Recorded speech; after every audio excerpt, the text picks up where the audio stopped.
on, everybody? What is going on?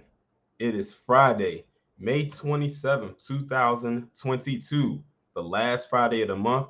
Y'all see the title, so y'all already know what is about to happen.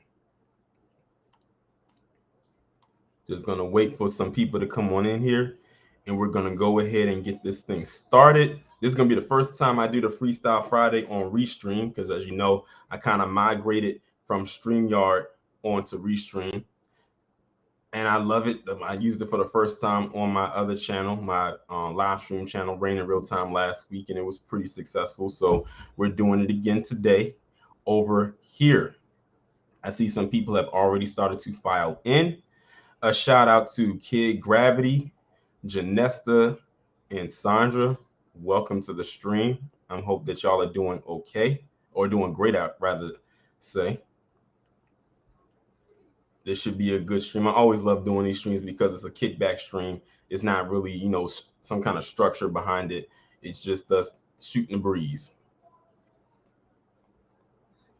Just waiting for some more people to come on in, and I'll drop the link if people want to come in, and we'll go from there. Also, be sure, if you have not done so already, make sure you go ahead and like this stream. Make sure y'all go ahead and share it on your various social media platforms and let the people know that we are indeed live at the moment. And one thing I like about the Restream is that it's also streaming on Twitter as well. So for those who probably can't get access to YouTube for whatever reason it may be, they can go ahead and watch it from Twitter. I'm having an awesome week, mainly because I am steadily chugging along with this Black Bible, also known as the ISIS Papers. I am on chapter 7 right now. I will be starting chapter 7 tomorrow. Literally sticking to my word of reading one chapter a day and enjoying this book thoroughly. I cannot put it down. It is just amazing. If y'all have not read that book or started to read the book, please go ahead and get that book. You can get it on Amazon. A lot of people was asking me, where did I get the book from? I got it on Amazon.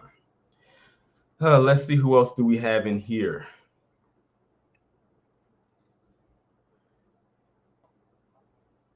Let me start at the top. Mark, Steve, Mac, Mark, already seen Janesta, J Cage, Black Alpha Network, Tawana,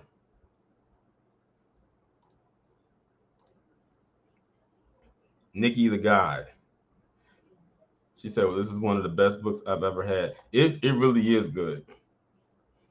And I don't even try to spoil myself. I don't even know what chapters are coming up as I'm reading along. I didn't even bother reading like the index to see what chapters were coming up, because I wanted to be surprised, with everything that I'm reading so far. And like this book, like it should be required reading for every Black household, no matter what the age. I would say required reading in school, but we know this book would never make it into any school, whether on a private or public level. Let's see, who else do we have in here? Film, animation, art, Jamal. Let's see. In the Mix Radio, Keith, Pinky JYB, Vulcan, Jamal. Glad you all are here and present so far. In the Mix Radio said, I follow you on Twitter as Outside the Ring St. Louis. Shout out to you. Letitia, what's going on? DJ, how are you doing?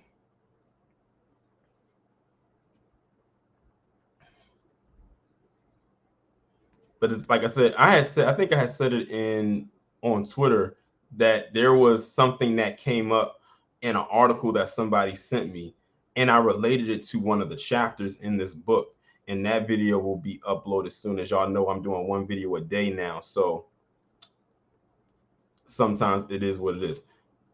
So throughout the week, Monday through Friday are going to be like the more news story type of videos, and on Saturday and Sunday are the more fun videos. When I say fun videos, I'm talking about the triple P's, the movie reviews, the story times, the Blackarin and Bed Bucking videos, or the analysis videos. As y'all saw, y'all pretty much got wind or a taste of that last weekend when I had did that one about that Amanda Duarte chick. That was a Twitter analysis video. And then the Karen video I did on Vivica Fox on Sunday. And there will be the same setup for tomorrow and Sunday.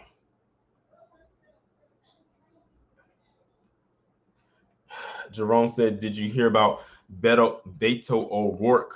Hold on, it's going so fast. Getting kicked out of, yeah, I actually saw the video. He was going off on Governor Wheels down there in Texas.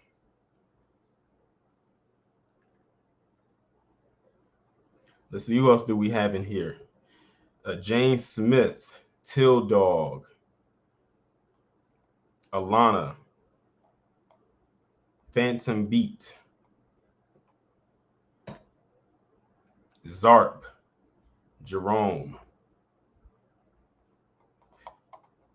And also, I have to give a huge shout out to Professor Black Truth. He actually gave me kind of a subscriber boost this week when he did one of his Moment of Truth videos about about the video he left a comment on, the one about Biden and the student loan debt thing. And he gave me a shout out in his video, and then he put the link to my channel in his description. And because of that, on that one particular day that he did that, my subscribers had jumped like about 400. So that was I was very appreciative of that. Till Dog says, have I seen Top Gun Maverick? I haven't even seen the first Top Gun, so it would be pointless for me to go watch that. But from what I've heard, they said this is probably one of the best sequels ever made. And I've heard that from multiple people who have said that.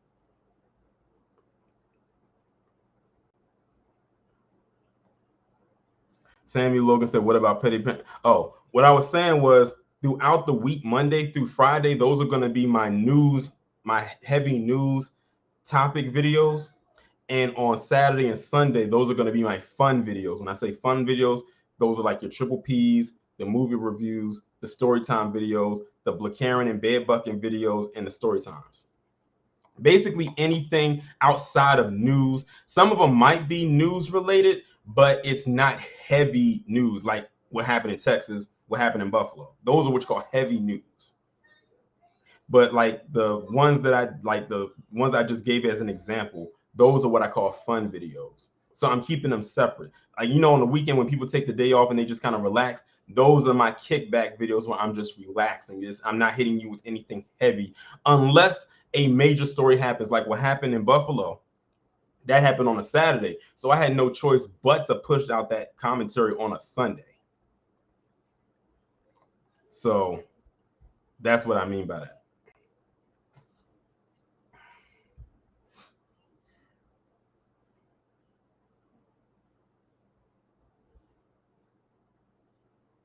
Joseph Washington said, any other movies you're looking forward to seeing, or was Doctor Strange? Oh, there's a lot more movies that I'm looking forward to seeing. You know, the summer is like, you know, the time when they pump out a lot of movies. So yeah, there definitely is going to be some more movies that I'm looking forward to. So there will definitely be more reviews to come.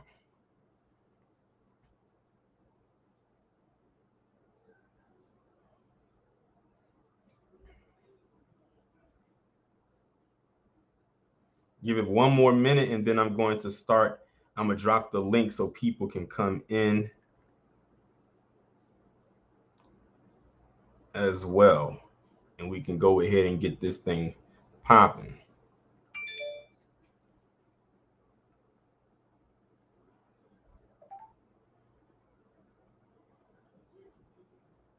Oh, Nikki, you had asked me, you had sent me a DM if I had a Cash App posted. Hold on. I just typed it in the chat.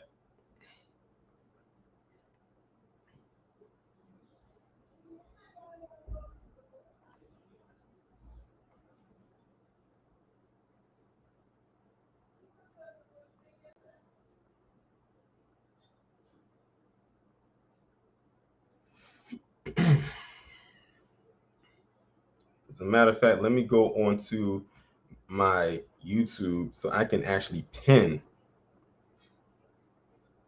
the link to the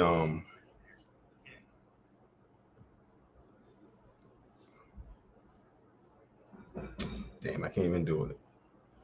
All right.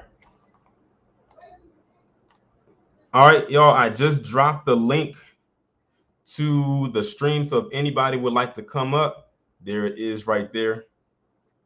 Let me go ahead and now I can pin it because I dropped it in the chat.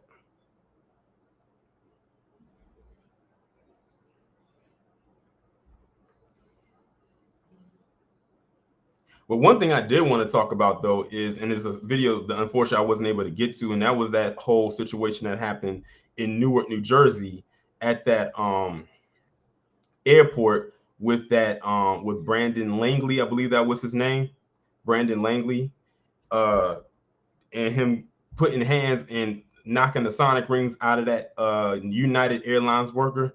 Kudos to him. He simply defended himself. How he got treated afterwards should not have happened. And I'm gonna just leave it right there. If anything, he has grounds for a couple of lawsuits that he can dole out, in my honest opinion. Film Animation said, I love your movie reviews. Need more black content creators making film analysis from our perspective. I appreciate it. Shahid Simon said, have you watched the first 2 episodes of Obi-Wan? Yes, I have. And I'm glad they dropped them at the times that they did. That wasn't too late. I mean, it was 12 midnight my time, but I was able to. Well, I caught the first one, but I fell asleep trying to watch the second one because I was getting tired. So I just went back and watched it. It should be a very interesting show.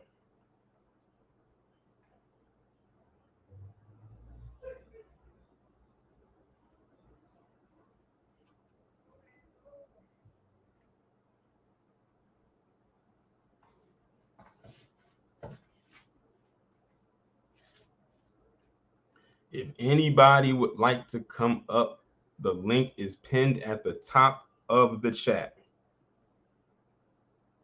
It works just like StreamYards.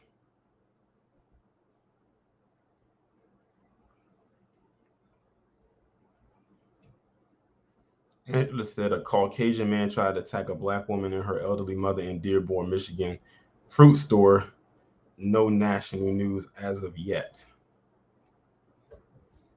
What have I told y'all about them soft targets?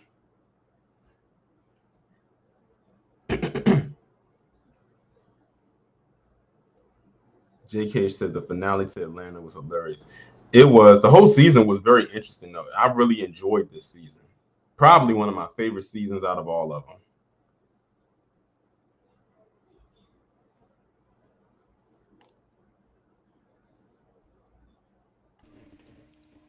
Kid Gravity, what's going on? What it is, what it is. I was just ducking away from white supremacy for me, outing how they look. Speaking of that, I really did enjoy the you saying if white supremacy was a body, the video that you was doing on your channel. I really like that break. I really like that breakdown. And the thing, I had to leave a little bit early. I left on the part when you were talking about the leg or the foot. I think you was on the right foot when you was talking about the black bootleg. I had to leave a little bit on that part, so I missed when you got to the left foot. And when you'll love the left foot in the chest. When you you'll love the it. Chest. Yeah. You'll love those two. Okay, I'll go back and check those out. Yeah, but yeah, man. I appreciate you though, because you came through. You got other people come through. It was fun. It was fun, even though my tooth is bothering me. It was fun. Oh, but well, congrats to you. You got over 600 subscribers. Yeah, push for 1,000 continues. It's definitely gonna happen. I think those Twitter Spaces definitely help a lot. Yeah.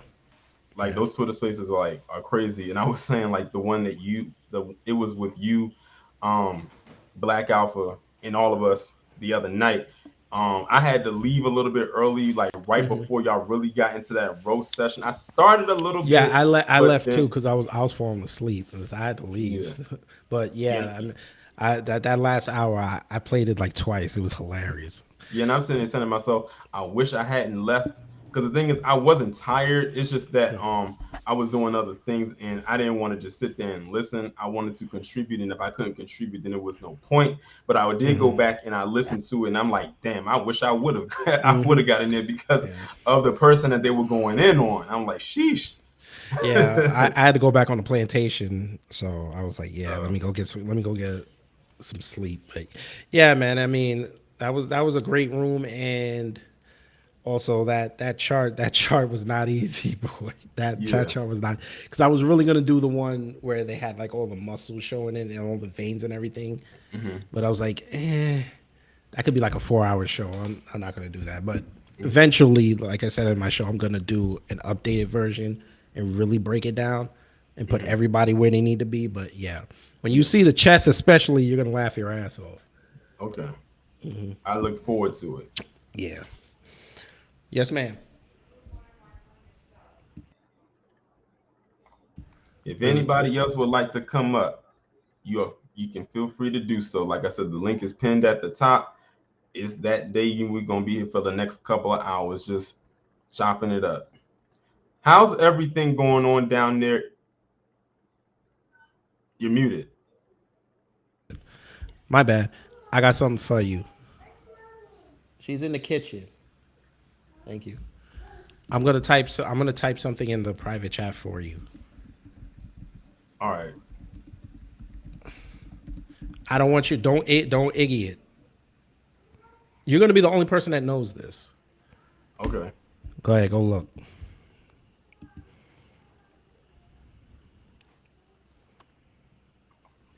Oh, that's nice. Shh. Yes, sir. That's dope. Yeah. But yeah, man. Oh yeah, June 14th, people. June 14th. Let's get Marcel over that hump. Right. June Exactly. 14th. South The time. Carolina, prove that you're on code. Sixth congressional district, prove you're on That. code. Yeah, that time is slowly, He's coming, inching. coming around the corner. It's like it's gonna be here before you know it. It's crazy because that's Hmm. like what 3 weeks. I think it's like what 3 weeks away. Well, so I think it starts on the 31st. Oh, okay. Yeah, for them. Yeah. So y'all gotta make sure y'all get on code down there. Clyburn gotta go. Clyburn Yeah, got to you got to go. get him up yet. And he's still, making his rounds. Because I know he was being interviewed on TD Hip Hop Media today. Of course. Because he was live at the same time you were live. Because I got the notifications like maybe a couple minutes apart. So he was over there today. I know that discussion was real deep because TD Hip Hop Media, he's really deep into politics like that. So I know that was a Hmm. very heavy discussion, but a much needed one at the same time. And speaking of Marcel, I didn't get a chance to actually say it last week when he was on my channel last week on my last live stream on last Friday, but I'm glad that he was able to come through onto my platform and actually do that discussion with me. Um, it's not every day you get a person like that to come onto your platform and just chop it up with you. But I'm glad that he did because I know he Hmm. has a very busy schedule. His schedule is real busy and tight right now. Yeah. Oh, So Black big Voltron, I him meant up. to ask you in my stream. Y'all cool out there in California because I know y'all got that earthquake on Wednesday. Oh, I didn't know they had an earthquake. They called it Earthquake Wednesday. I want to make sure y'all good out there. I forgot to Hmm. ask him. It was out in the mountains out east, but when Oh, okay. when the earthquake hit California, the whole damn state feel it. So, Yeah. so I just gotta make sure. I'm just kind of glad that when I was in California a couple weeks ago that I didn't have to experience that. Yeah, you got mad at me because I said that. You got mad as hell. You're like, if that earthquake hit when I'm making my in and out order, man, I'm on Rose Key Gravity. But how's everything going down there in like what's the atmosphere down there in Georgia with Herschel Walker? You know, with him winning that That winning that Negro, man, that he didn't even wait to put this on. He didn't wait.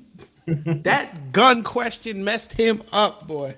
Warnock is gonna have a field day with that. Man, we in trouble down here. yeah. He One more stupid question and Warnock is gonna win. I should say one more stupid answer. Warnock is gonna win. Let's see. Hold on. Spidey said, "Can you come in with the audio only?" Yeah, you can come in with the Yeah. audio only. You don't have to show your face. Like I said, it works just like StreamYards. Oh my You can have the god. camera off. Joseph Washington, what's going on? What's up?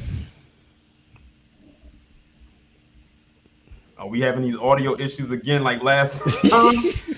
Because the last time you was having them same audio issues. Okay, he had to check out. But yeah, Yeah. yeah. If anybody want to come up, but they don't want to put their camera on, and you just want to talk and be Yeah. heard, you can do the same thing over here. Like I said, it works just like StreamYards. I But tell you yeah, this though, them white liberals loved him some Stacey Abrams, boy. Jesus. The amount of you go up to them rich neighborhoods like Brookhaven and North Druid Hills, they got these mhm, Stacey signs in the grass, boy. We I in can trouble. believe it. I can believe it. We in trouble. Atlanta, y'all All gotta stop partying and get on code. Them Asians are coming and Stacey's holding open the gate. Y'all better wake up.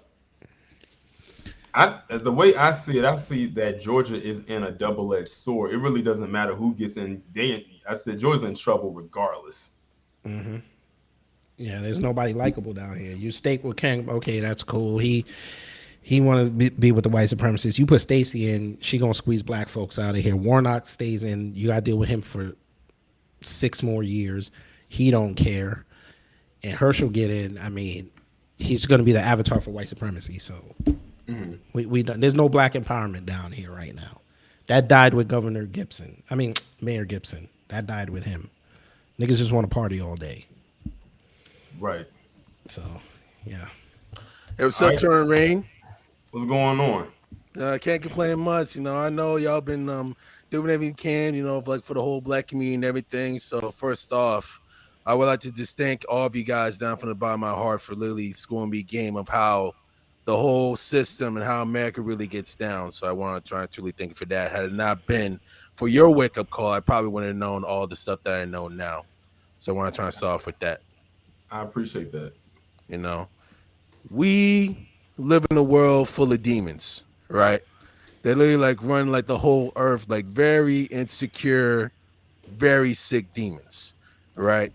They're just like so deeply insecure and they're so concerned about power that they don't even think about doing the right thing. And the moment they start doing it, all of a sudden their minds is the end of the world for them. Very sick minded, very sick headed, you know what I mean? Like way worse than learning disability, need to be in the pit of fire somewhere. But you know, that's basically how I feel this whole point, especially what's been going on for the last 2.5 weeks. Hmm. You know, Yeah. Yeah. Yeah, I definitely agree. It's a lot to ingest at the moment, especially since everything's happening so fast. There's really not enough time to breathe or just think. It's like, you had Buffalo 2 weeks ago. It'll be 2 weeks tomorrow. Then you had, what I guess you could say briefly happened in California because they pretty much treating that as an afterthought. right, with the They Asian had shooting going on briefly. Yeah, yeah, and then you had, of course, what happened uh a couple of days ago. And Right.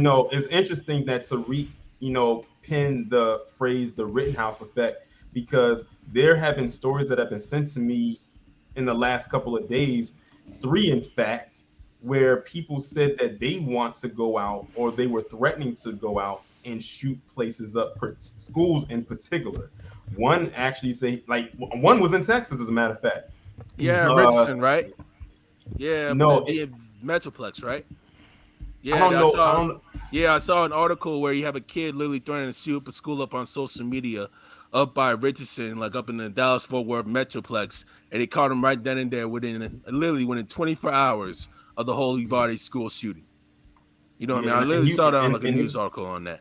and he was and I think he was 19.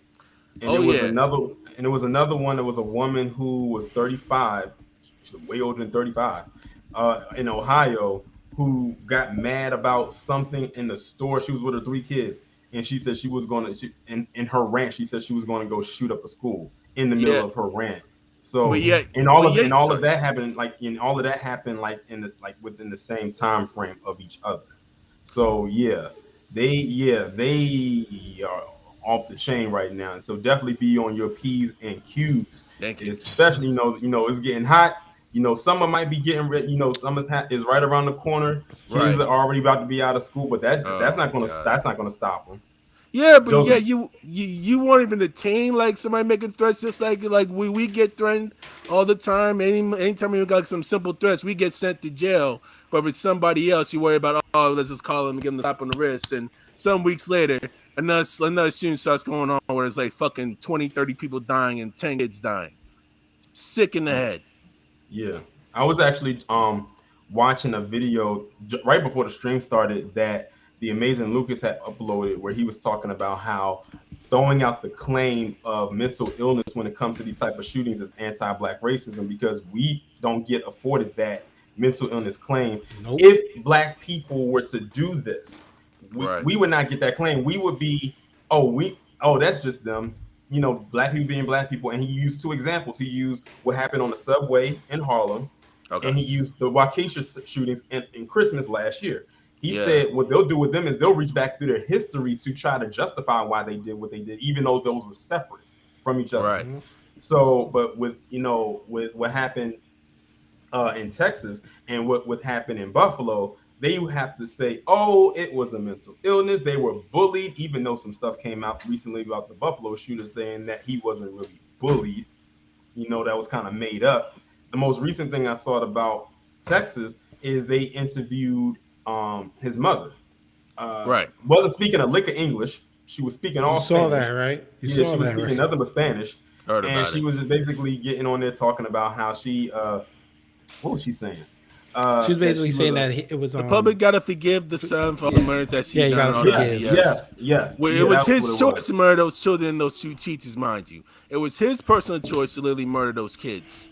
You know what I mean? Just Right. because he can't get his way for some weird reason, he got bullied in school, but yet he can't get himself some fucking therapy, or even have his mom like take him down to like a psychologist somewhere trying to help his ass out and trying to get him more involved in the fucking social world. And then you literally try to waste your time. And guess what happens when you don't heal the trauma? Stuff like this Mm-hmm. happens, and he chooses to be a demon. No Mm, sympathy for that. right. Let's see somebody else that wants to get in. What's going on? Hey, everything is everything. Good to be chatting with you, brothers. Glad for you to be here. Hey, look, wanted to let you know that I heard about you through Professor Black Truth when he broke down the situation with Biden and the student loans, and he Hmm. described you as one of the new voices of Black media. So I was like, oh, I got to check this out. I'm loving what you're doing, man. Keep it up, bro. I appreciate it.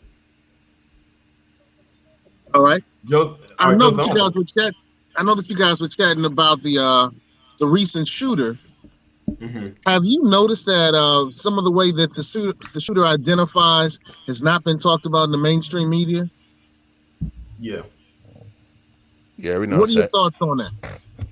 That's by design. No, they definitely trying to cover themselves up. You know, they want to try and hide everything from all the wrongdoings, and they thinking it's going to be limited to just us. But little did they know it's going to come literally right back on them. And even if they get affected and they get killed and so, they still not going to do none because unfortunately that they don't know how else to be. You know, it's like Hmm. another culture with them. It's like a plague and Yeah. a nature with them. Yeah. Not every And, single one of them, but like basically like a majority of them. You Well, see, know, and also the thing is too, like I think because with his name being Salvador Ramos, of course everybody's gonna gravitate. Oh, that's a Mexican sounding name, but Right. people, I think what happened is a lot of people, especially over here, got ahead of that before they could really say anything and saying, "Oh, this is a white Hispanic." He probably identifies more with his white side than anything, and now mainstream media doesn't know how to completely classify him. They probably wanted to throw him in that POC category so badly, but they're struggling right now in order to do so, because then that will also say this was they can say Mexican on Mexican crime, because mainly the people they killed were Mexican or Hispanic or Latino. They weren't white identified, they weren't black, they weren't Asian, Right. they weren't anything else.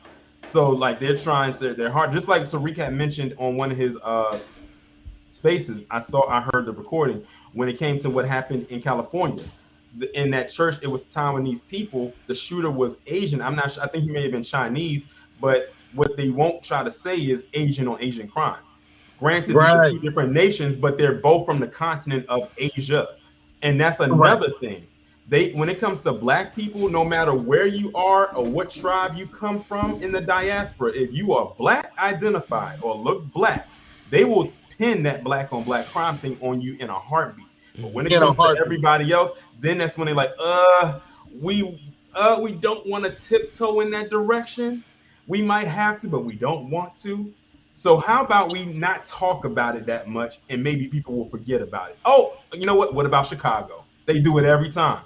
Just like, Exactly. just like, Exactly. that's what yeah, they had to get on Greg Abbott about that. You know, down there in Texas. You know what? Greg Abbott should just not say anything because every time he opens up his mouth for the last couple of days, he's been getting grilled.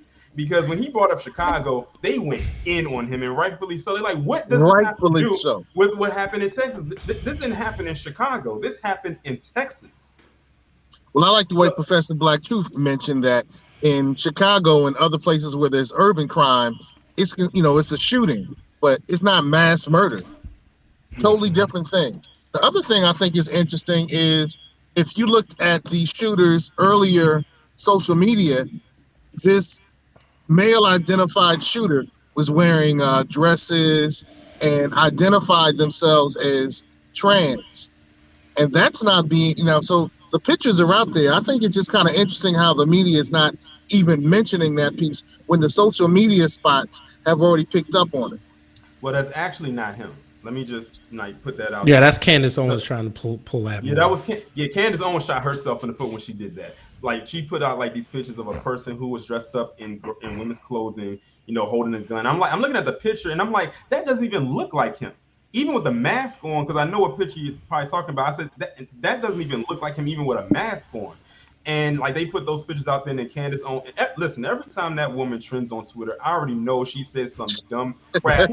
I already know. I said, let me just go ahead and click on it and see what dumb stuff she said. And it was about that. And because she said that, the people in the academy went at her neck, but specifically those who are like trans advocates, because they Right. said the person in the picture that she was talking about was some person who is in that community who I think committed suicide, but that was not the shooter. So they came at Oh, her neck about that.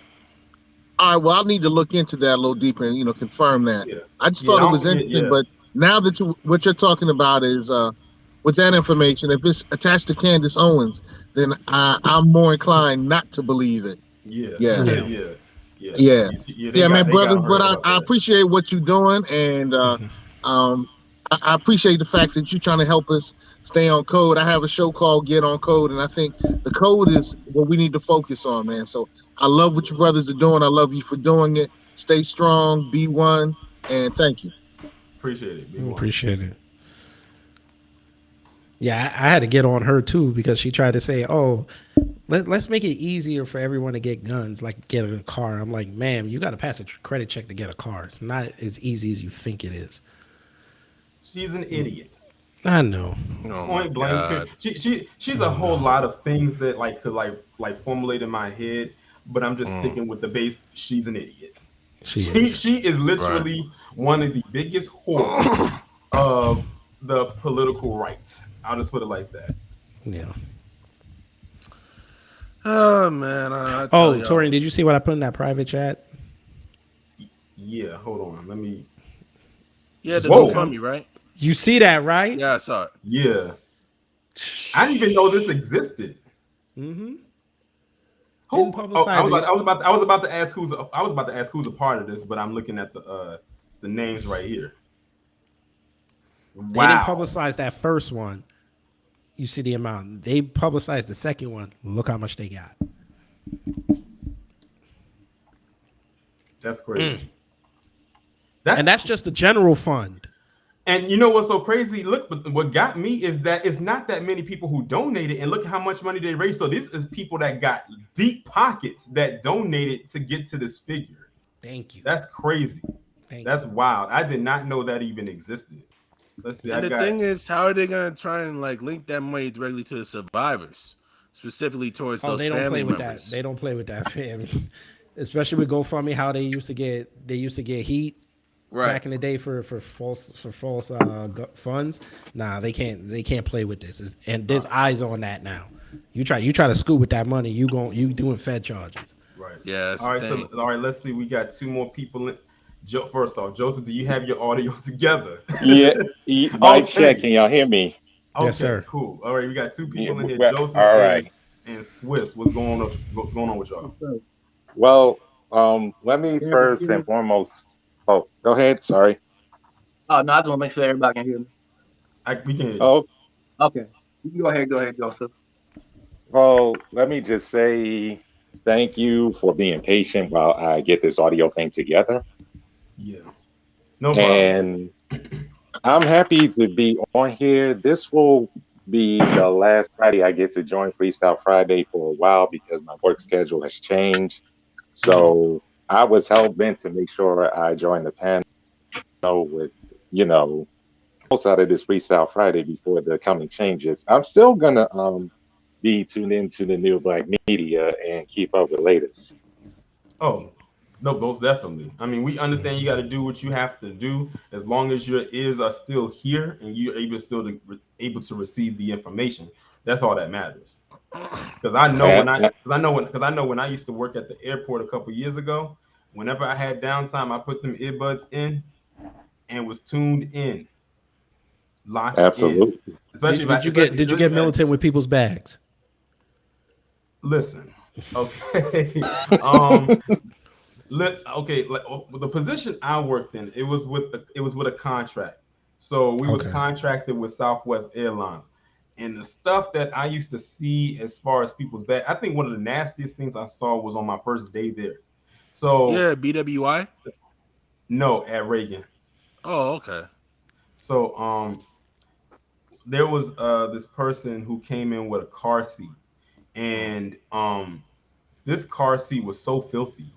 It had juice stains, it Mm, had food stains, mm. piss stains, and shit stains. And I'm looking at that, and they putting it back there. I'm looking like, what do you want me to do with that? I'm looking. That's exactly. I was like, what do you want me to do with that?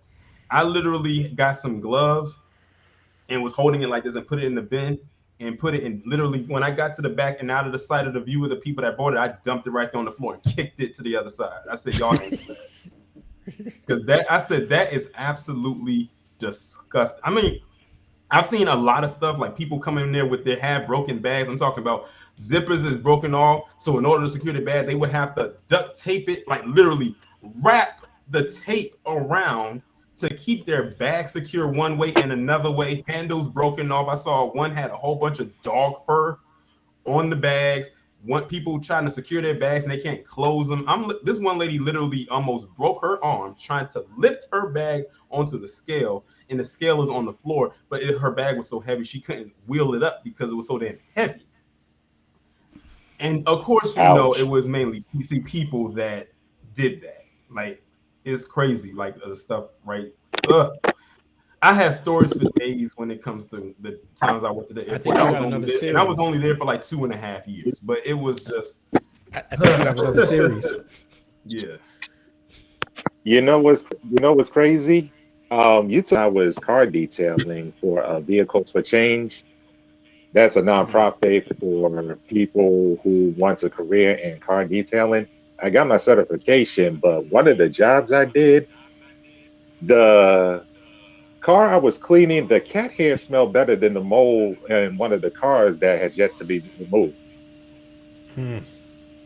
Now, you know you're in trouble when pet hair, domestic pet hair, smells better than the mold car that's in a mechanic shop. Yeah, that's another We thing. Like I would see is like that mold. It was a dirty job. I will say that. Like a lot of them bags were not clean. And I'm thinking to myself, like, y'all have these bags that are worn out. I'm talking about some people had wheels missing, so they're literally walking around with one wheel missing and three wheels on. If it was a four-wheel bag, I'm like, how is this working? And I'm like, y'all are in the airport. Go to one of these stores and get you a new bag and dump that other one. It's not Nah, that hard. I'm nah, like, them, y'all, that bag. You know, people keep their bags for 10 years.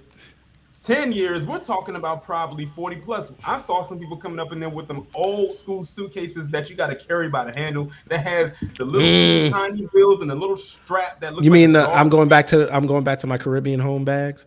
Yes. I'm like, it's time to retire those Yo, bags. Oh, my Caribbean. my God. How many of them bags have fanny packs? What was that? How many bags have fanny packs strapped to them? I don't know if I remember seeing people who had bags with fanny packs attached. I mean, if people had fanny packs, they usually had them on them, but I didn't see any that had um, fanny packs. The best bags to get were the more like the smaller bags, like maybe the bags that look like duffel bags. Those are some of the best bags because they were smaller, more containable. The best ones to get, of course, were people who had carry-on bags. They just came up, they just gave this stuff and just walked to the gate. But some Yes, of the sir. people, but I think one of the biggest items we ever had come through there was a damn canoe. Someone came Nice. in there with a whole Wow. canoe. And of course, with a canoe, they could only take it back. And then we had to carry that thing all the way down to where they were loading stuff at, like, because clearly that wasn't going to fit through because it's so long and it's wide and it's long. So yeah, I think a canoe was probably one of the biggest items I've ever seen come through there. And one of the worst times dealing with the airport is dealing with groups, especially if it's a group of kids. If they are the worst was when it was some Boy Scouts. They literally just came back from a camping trip. When I tell you those bags were so stank, Mm. because you got to think they're outside, they're sweating, so they're literally like they're not washing their clothes. They're out in the great outdoors. They smell like the outside. They're sweating. All of that is coming onto their clothes, and they're dumping it into the bags, and it's coming through the bag. Them bags You was know, we was like we had to wear masks because the smell was so powerful. And when we were done with those bags, we had like about 50 of them come through. We had to literally one of the TSA agents went through a whole can of Lysol to get that smell out of it. It was like they literally had a new can of Lysol and they sprayed out the entire can in the back because we were so contained. And literally, like they had to throw the can in the trash because we ran out because it was so smelly back there from those bags. Mm. did they quarantine that area? They needed to. They should have. It was we was like literally hurry up and get and the thing is like because those bags had to like they were stacking up and the thing is when it comes to groups they literally would have all their boarding passes so it's literally like once you check one bag in they just kind of dump them like they quickly go through and dump them and dump them and dump them and dump them and so it was literally a stack of bags of Boy Scout bags smelling like outside and sweat and probably anything else that I can't even think of at the moment. Bear And pee it's pee. like, yeah, yeah, you're right. That too, right? That too, or any kind of animal that they probably were holding on to, or whatever the case may be. And it was just that was unbearable. That was Which probably one of the them tried to worst. sneak a skunk in? Oh no. They were the skunk. Nasty. They were the skunk. Oh man. Nasty. That's terrible. And it's funny that you mentioned that they didn't shower. Oh my Yeah, God. because like when you out there camping, they only have like The those lake. little yeah, like them lakes and probably them little small mini showers or whatever that they probably can only use one per person, one at a time. And it's a Hmm. time limit probably because it may, the water may run. I don't know. But yeah, those bags were absolutely filthy. That was probably the worst day. One of the best days whenever working at the airport is when you have a cancellation of flights. I remember when it was, I forgot what happened, but literally from like 2 p.m. all the way down, every last flight got canceled all the way until like 7 p.m. So we literally were just sitting back there chilling for hours, getting paid, just chilling. I said the people that had to deal with the brunt of it were the people who were at the front dealing with the complaints of all the people. Now, this is what got me. I'm like, if you're looking outside right now, do you see the sky? Do you see it kind of dark right now? There's clouds hovering. You hear that rumbling. You see little streaks of lightning going across the sky. What do you think's about to happen? It's a storm coming. Why are you getting so combative and angry with the people telling you, look, your flight is canceled, your flight's delayed, or we can rebook it? They're trying to prevent you from possibly falling out of the sky. You know, on some Twilight Zone stuff. We don't want your plane just disappearing off the radar. And people would get so upset. Logic was lost on a lot of them passengers. I will tell you that. Like I said, I saw a lot of things. I seen one lady who was so drunk they literally had to had like 5 security stand around her in a corner until she calmed down. I said I know they are annoyed by her because she literally has to calm down on her own. Like it's not like a little thing she could just take it. She's okay, she's good and sober now. I have stories for days working at that airport. Common Crazy. sense has become a forbidden art. Okay, Common let's see. sense ain't common. We got another person that Co- just came out. Rojo, what's going on? Hey, what's up, fam? What's up, Arata Suse? Shalom. How you doing? Salute. Can you hear me in there? We can hear you. Yes. Yeah. Nah, I was just kind of listening to you chop it up about that with that game and everything. But did you catch the MOT crime report this morning? I mean, when you Yes. talking about the camping and everything, brought that to mind. Oh yeah, listen. I catch the MOT every morning. Okay, the best part of waking up is MOT in your cup. Yes, sir. That's the mantra. But yeah, I catch MOT every morning. No, Yeah, I call it. no sugar, no I like that cream. he's doing right, and I like that he's doing the crime report series because it's literally a playback on when he was doing his white on white crime series, which is what really gravitated me towards PBT back then. Was those videos in particular. I mean, I was always watching them, but when he did that series of videos, that, believe it or not, for those who have been around on my channel, on my original channel, him doing the white on white crime series is what actually sparked me for doing the series of the White History Month videos that I did back in 2017. It was those videos right there. I wish I still had my old channel so people could have gone back and watched those. And speaking of going back and watch those, I'm so glad that I finally just broke down and started just making a playlist of my series of videos. So for those of you who want to go back and look at the Sundown series, my movie reviews, my story times, the Blackaren and Bed Bucking videos, the PPP videos. I've made a playlist for all of those so y'all can go and find those and easily watch those instead of trying to find them because I realize I have a lot of videos and they may be hard to find. So with a playlist, they're more structured and you can go back and see them and they're pretty much all in sequential order. And the thing is, I don't even I think I have say, every last one of them, but I have the majority of them. I save Hey, bro, those can I in say my something? YouTube library. I say something without I'm trying. pissing the panel off or pissing people in the room off. What's that? Hey, check this out. I know what happened a couple of days ago down in Uvalde. I'm from Texas myself, but Mm-hmm. you know what? Fuck that. They got to go on a back burner for right now. There was just 10 sisters and brothers killed up there in Buffalo a few days before that, and they're handling that with soft gloves. And then we live through this every day. So now, just because the privilege portion of runs into a few pitfalls and have to travel on a gravel road with broken glass, they want us to join in with them and feel sorry for them. Fuck that. I worry about my people first.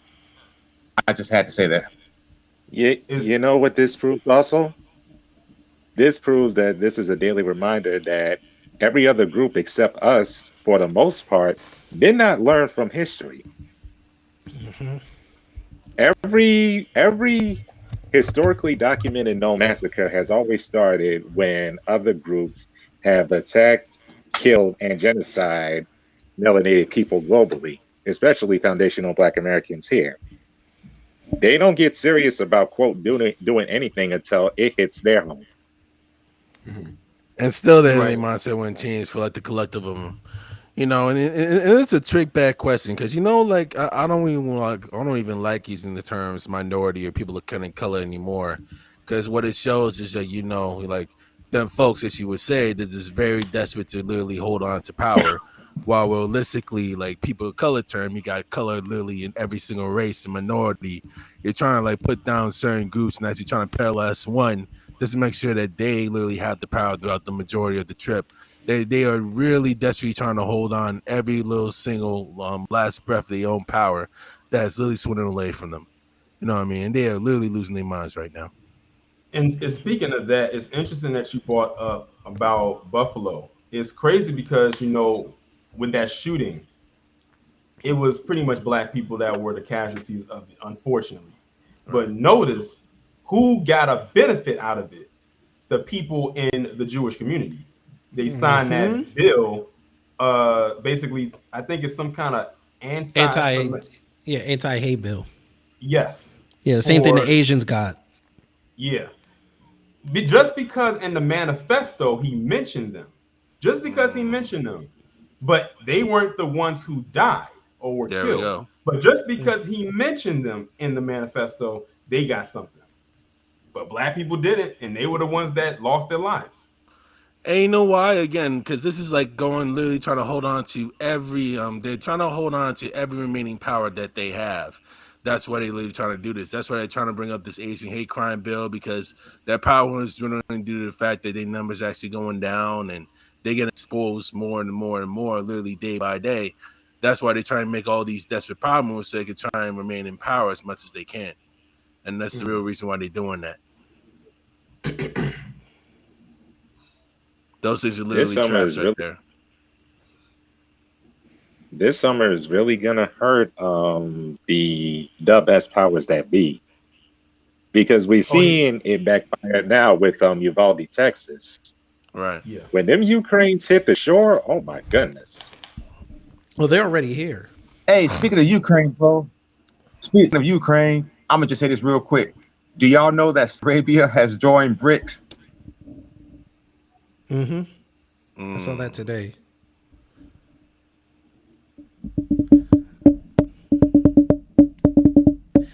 Yep, it's Yeah, it's about to get fun. it's really what happened to all these tragedies is just very tragic for all the loss of life involved. But as sad as it is, as concerned as it is, I gotta try and literally keep my distance in this one and let them try to work it out. Yes, sir. Yeah, that's what I was saying. And Like I on said, and on top, that's what I was saying when it comes to our situation. What happens is a lot of the times, well, too many times, when something happens with us, then all of a sudden another tragedy happens elsewhere, and then it's like we're expected to drop everything that it is that we're doing and just help everyone else. Like we're like you said, putting ourselves on the back burner. I said nope. I Nah, said nah, y'all. nah. I said y'all are on your own. You're Yeah, not going to wish get you any hand well. from us, especially since y'all already have the help from the government anyway. Because a lot Alrighty, of y'all got bills y'all to gonna be back fine. y'all up. We don't. We still Y'all, trying to get we just trying to get a piece of a bill to put on the books for us. Y'all have everything laid out for you. So and it they're is gonna what be it fine. is. They're definitely gonna be fine. They got the government helping them out and everything, all these programs and all that, trying to Mm. assist their families and everything else. They're gonna be fine. We got another person that just came in. Was Hard Talk Radio live in 4K? What's going on? Yeah, not much, man. I just came on to talk on this issue. It's like it seems that whenever a black person is the shooter, he's known as a man, but when it comes as a white young man, he's known as a teenager. You Mm. always see that in the articles how they print it.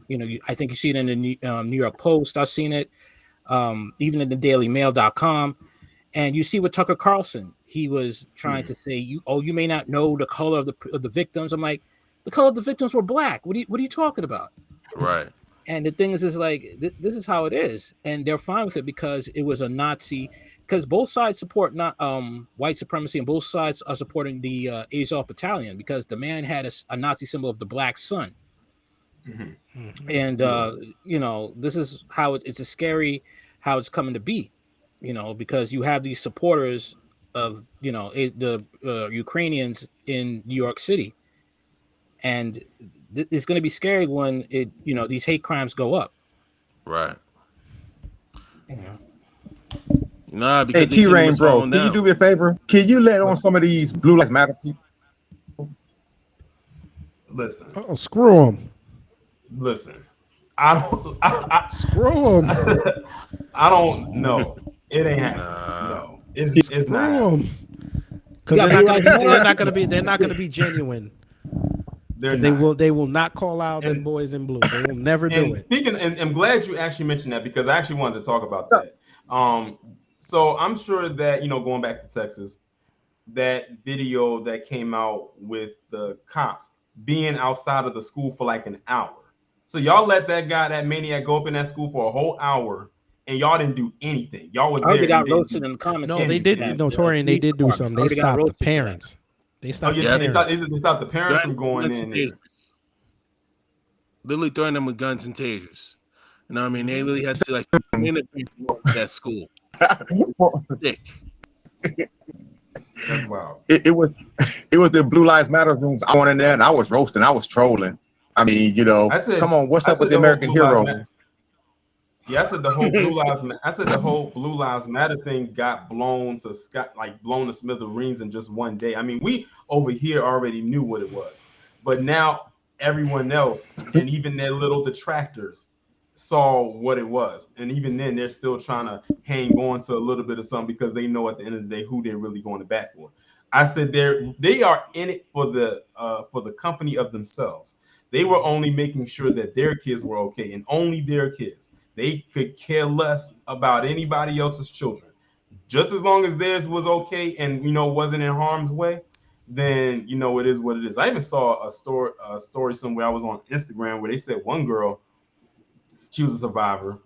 She ended up having to, in order to protect herself, she covered herself in someone else's blood and played and dead. pretend dead. Yep.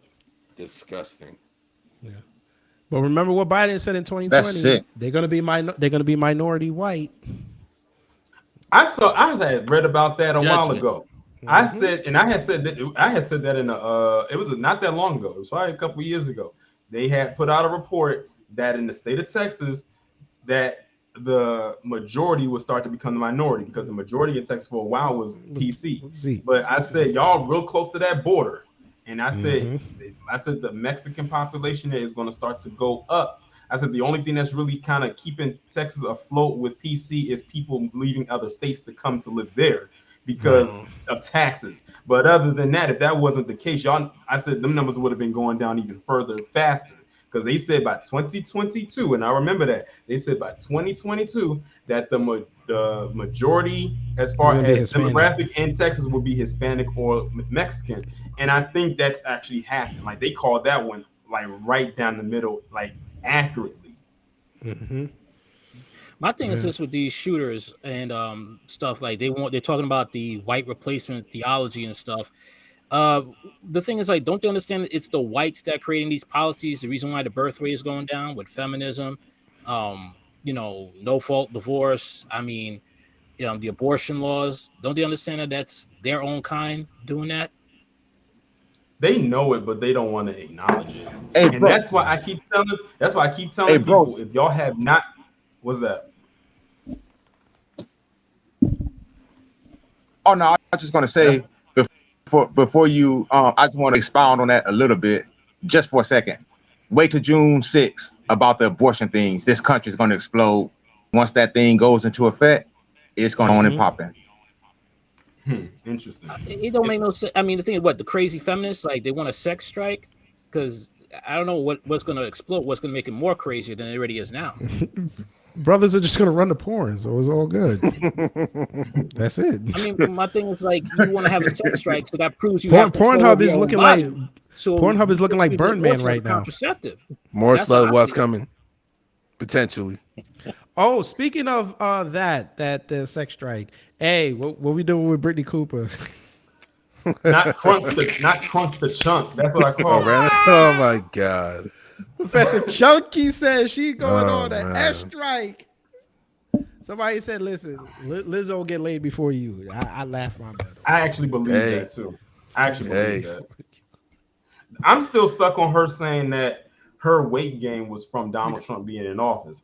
I like said Obama how, and and I said how, presidents. and I said, You know what? I said, have you Obama. seen how you? I said, how do you look? I said, have you seen how you look when Obama was in office?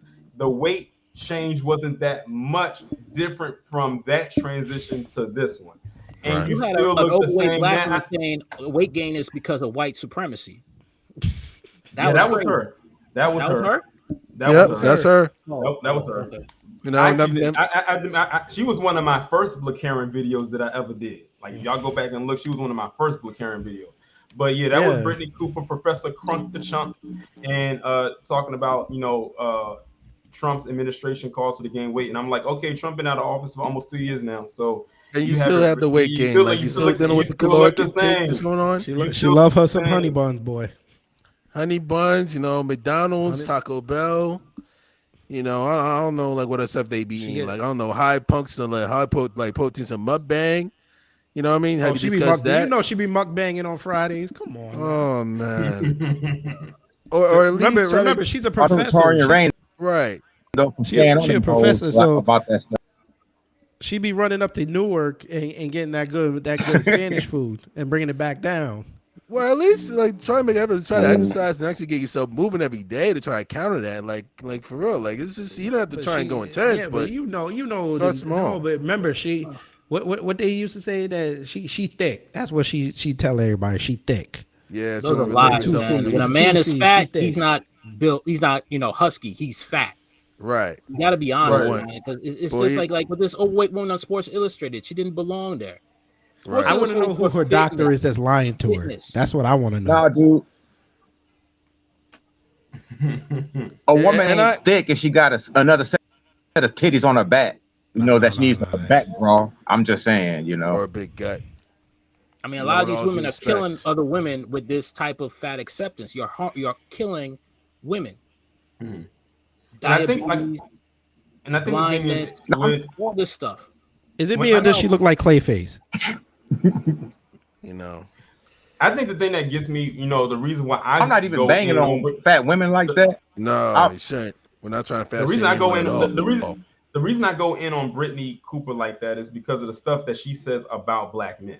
Yes. Like the stuff that she says on her Twitter account pretty much every week, probably every day, about Black men is like out of left field. It's like, what did Black men do to you to warrant that? I mean, answer. We know. I mean, I think we know. I mean, probably if it's in that way, then it is what it is. But you can't help who does not want to be with you in that way. But she sounds like she got daddy issues too.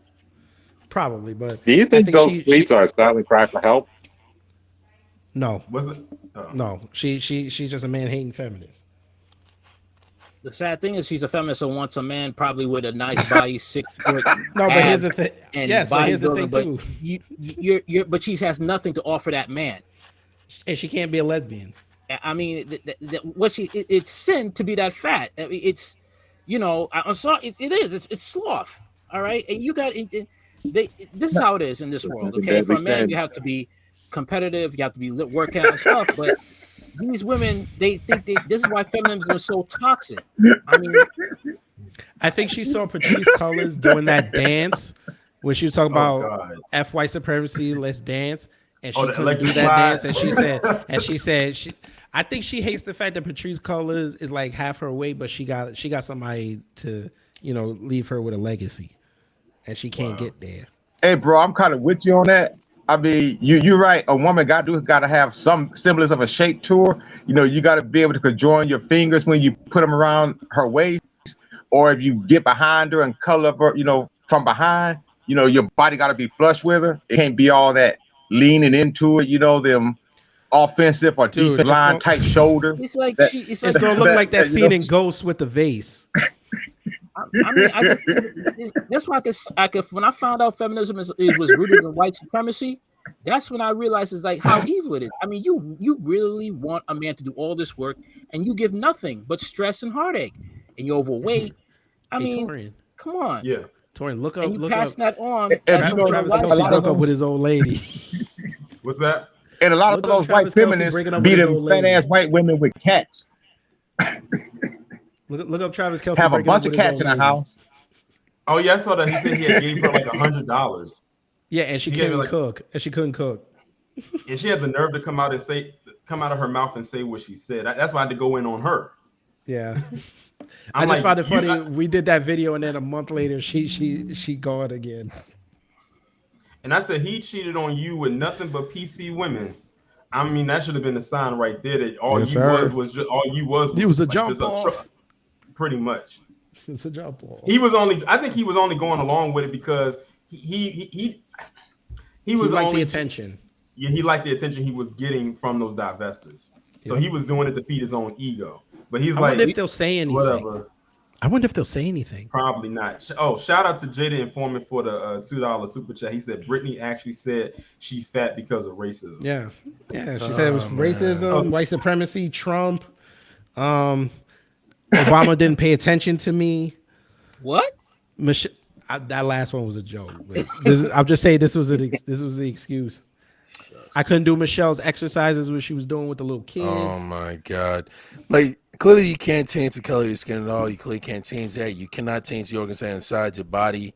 You can't even change like certain learning disabilities that you have. But I can guarantee you can damn well change your weight. You know, all I gotta do is really try to discipline yourself. I got a question for the brothers on the panel. You gotta be willing to go through the pain of exercise too, because exercise does, there's pain involved, and you have to go through it. Now, Absolutely. if she was a white woman, would she be getting more shine if she was a white woman that big? They were very. And then why is well, Britney jealous of a man? Did you say she was jealous of Michelle Obama? You mean Michael? He was jealous because she couldn't do the exercises that he does. Well, what exercise is that? Going up and down. I'm gonna be nice. This is Torian's platform. I'm not gonna say it. Right. I'm not gonna say it. It takes a lot. I'll just say it takes a lot of effort to get out of the water. That's all I'm gonna say. That's all I'm gonna say. But to answer, my apologies, brothers, but to answer your recent question, they would bury her so deep. If Brittany Cooper was white, they would put her in a coffin, go to the deepest ends of the earth, and bury her. Because, and Rick said it best, no one does more body shaming to their own women than white men to white women. Who here remembers the artist Jessica Simpson? Yeah. Me. I do. Like the instant she gained Oh yeah, I remember how that scene started. Yeah. Yeah, she gained a little bit of weight, and like more like an hourglass weight, not so much the obese explosion type. But as soon as she gained a little bit of weight, she was gone with the quicks. Mm-hmm. Or think of the old show Married As with soon as Children. she went from how many times to how many times did Al Bundy go in on fat women, and most of those women were PC. Yep. That Right. is he couldn't say nothing to not 1 hour females. They had thrown that show off the air. Oh yeah, definitely not today. But the thing is, the crazy thing about it is they tried to get that show out of the way back then. It was like, but it wasn't like the cancel culture thing wasn't prevalent back then. No. And you want to know what's so crazy? One of the showrunners for Married with Children was a black man. Mm-hmm. I said I can see it because them jokes sound like something black people would say. Yes. And remember, he got on In Living Color, and he was the champion of the Wheel of Dozens. Yeah, I did. Yeah, right. He was on an episode of In Living Color. I remember that. Two of them. Yeah, he was. I've seen Al Bundy and Peg Bundy. I think that's the white Will and Jada Smith. That's how I see him. Interesting. Nah, I'm sorry. I don't think so. Yeah. He never left her. He never left her. Al never left Peg, no matter how much misery she caused him. Never left her. Never left her. I think that was supposed to be the hot chick gets with the football trope that they like to use. I thought it was always interesting how every time they would do a shot of them opening up that refrigerator, there would be nothing in there except for like a couple of bottles of beer. That was it. Like, because Peg, she didn't cook. She didn't know how to cook, and she didn't cook. All she was there was just to look good. Like, that was it. Hey, Tori, old school J23 asked a question. You want to take that one? Oh, hold on. Somebody's mic is coming through kind of choppy. Wait, say something right quick. What's up? Your mic is coming through kind of weird. Like on my end, it is. Interesting. Mine here. It's still messed up. I think it's better now. I don't know what was going on. Okay. Anyway, what were you saying? Look at old school J23's question. I want to know if you want to take that one. Old school Jake 23. Okay, he said, I'll put it up on the screen. He said, why is B. Simone out here disrespecting MLK Jr. and nobody putting hyenas like her in check? Well, first off, shout out to the Crimson Cure, because she definitely put her in check. But yeah, that was very disrespectful for a person like B. Simone, who I only hear about in passing. I don't hear about her often, but I have heard of her. And she's on that whole thing of, oh, Dr. King shouldn't be celebrated because he allegedly cheated on his wife. Who, let's hypothetically say that he did. Who hasn't? Or who did it? At least he actually did something, or he was doing something for his people. What have you done? I mean, the thing is like, the thing is like, the way I see it sometimes is like, the only reason why black people could even go in the same bathroom as whites is because whenever blacks tried to build something for themselves, racist whites wanted to tear it down. Or co-op it. Right. So my thing is like with Martin Luther King, yeah, he cheated on his wife. Okay. Allegedly. Right. Allegedly. I don't know. There's receipts out there, but the thing is like, there's things about him. It's like you hanging out with these types of people. I mean, part of the boule. You hanging out with these types of people, and you want to try and do something for your people. But it's, to me, when I see him, it's like, and doing some stuff, reading some stuff about. It's like he's Barack Obama, just the 50s and 60s version. And it's kind of like, were you really doing for them, or you were just a house Negro trying to get blacks inside the house where the massa was, and having blacks further in control of being under control of white supremacy. That's how I see it, because man, I'm gonna say it like this. If he really was about blacks having their own, for black people, he was like, all right, you know what? Remember when we wanted Black Wall Street? Let us have that. Okay? We don't hate white people, but you know, basically like today, they say, all right, why don't blacks pull each other by the bootstraps, okay? All right? And when blacks do, they come destroy it. Mm-hmm. All right? Like this ex-military guy, he came to Flint, Michigan. He made a water purifying machine, right? Engineer, okay? The very night after that machine was brought in, it's sabotaged. You see where I'm going with this? Yep. I mean, so was he really working for the benefit of black people, or was he really just trying to get everybody involved in something that was really focusing on blacks and what we needed? You understand? I'm black too. I'm West Indian, but I'm black. So was he really for the core of what blacks needed? Or was he always just everybody being together, diluting what blacks needed for them to be treated as human beings and to have the right to have their own and actually compete without racist whites trying to sabotage their stuff? Well, you gotta also remember they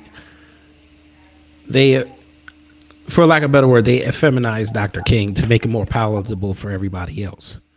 Because of course they'll never show that when he did that interview and said, I think it's time for us to get what we want. I'm coming to DC to get my check. I mean, they never want to play that part. He did say he had regrets and he felt like he was bringing blacks into the burning house. He did have regrets. I mean, because he tried to do it their way and that way didn't work. Unfortunately, and then he started understanding what Malcolm was saying. You gotta kind of. That's when the vitriol for MLK started. Well, I think it was Tanya Rain or another new black media member. I don't want to talk about other people in someone else's space, but 2018, late 2017, when that came out, that video came out about MLK saying that about calling the whites out about getting all these goods and giveaways for, and saying that we need to go in Washington and get our check. At that point is when all the vitriol, at least that's when I noticed.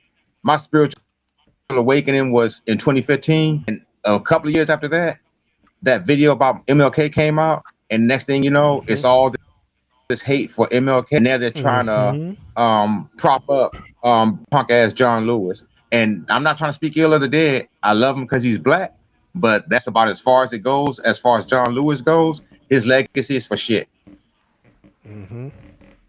Forgive. I went on Edmund Pettus Bridge and I met Bull Connor.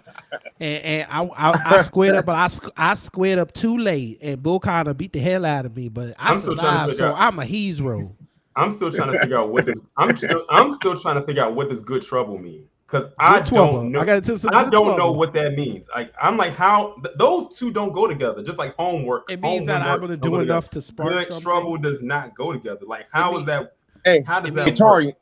Tori, it's not good trouble. It's good trouble. It's good trouble. But good trouble means that we're going to do enough to disrupt something, but we're not going to piss white people off enough. You know, God does hate. He does have righteous hatred, right? He basically say you just can't have unrighteous hatred toward other people. You know what I mean? That's what he basically said. Unless they actually do wrong to you, you know, you can't like practice any form of unrighteous hatred toward like any other group. You know what I mean? That's what he basically said. But it's okay to have righteous hatred. You know, as the God does hate. He does hate cowards. You know, he does hate evil people. But you know, the unrighteous hatred, he clearly will not tolerate at all. When you try to hate innocent people just because you know they got something that you ain't have, and you kill them because of that. No, that's unrighteous hatred. You know, you don't forgive people that actually treat you wrong or actually like do you unrighteously, have that unrighteous hatred for you, right? You got every full right to have that righteous hatred. But what you can do, like if they make like some small mistake or like anything come by where that's within your brethren, you can't forgive them with that as long as it's within your group. But when you got like outside voices that want to try and kill like your close partner or everything like that, and they try to kill for sport and they never really begged anything, why try to rush in there and go on the TV just to say, "Oh, we forgive"? You know what I mean? You already got tamed by the white supremacist Bible. You know, I look at it this way when it comes to forgiveness. It's not about for me. When I look at forgiveness, I don't see it as like a punk move. I look at it as like a sanity issue. Like the fact of the matter is, you hold that bitterness, you hold that spite, and they live in their best life. So it's not about for them; it's for you, like peace for you. You know what I mean? I don't like it sometimes, but I look at it as the fact that for me to be spiteful and all this bitterness and rage because and they're living their best life. I ain't saying forgiving somebody's easy, but these people living their best life, and you letting them have free space to rent in your head, rent free. Well, yeah, I have to give shout out. Forgive. But there has to be. Give shout out to Tori and Rain. There has to be at the same time. You know, they committed a crime. There has to be restitution. Absolutely. That's how I see. Hey, Torian, you remember that video that you educated us on about John Lewis? That's what made me really despise everything about him. Except I don't despise him. I just despise everything he stood for. That video you did where he was the one who spearheaded Joe Biden's 94 Crime Act. He was the one because you were the one pointed out that renowned, well-hated white supremacist Strom Thurmond, he voted against it. He gave it and he voted nay. And you put up that graph of that. And that I mean, I never was a fan of John Lewis to begin with, but I really started trolling and mocking him and his legacy ever since that video, bro. Hey, you got to remember Kwesi and Fume too. And thank God he's up this year. So y'all in Baltimore, y'all better vote him out. Y'all better Baltimore got to get on code too. But South Carolina too to get get Marcel Dixon. Get Marcel in. Yeah, Dixon. Yeah, them too. You gotta get him in there. Maxine's up too. I mean, he's LGBT. I don't care about that with him. Is if he could get old fool catfish face up out of there, that's all I care about. Damn his sexuality. Remember, I mean, you know. But brothers, you gotta remember, if he wins that race, he's automatically going to Washington. He's going there the next day. So that's why this race is so important. Got to get that man over the top. We got to get. Well, I live next to South Carolina. Can I go ahead and just give a dummy address and go vote. I've never voted, but I'll vote this time for. Nah, don't do that. We're not gonna illegitimize this man. Let's not do that. I got a question for y'all. I mean, not to like completely shift gears, but are any of y'all gonna go? Are any of y'all gonna go to Wally World and get that Juneteenth ice cream?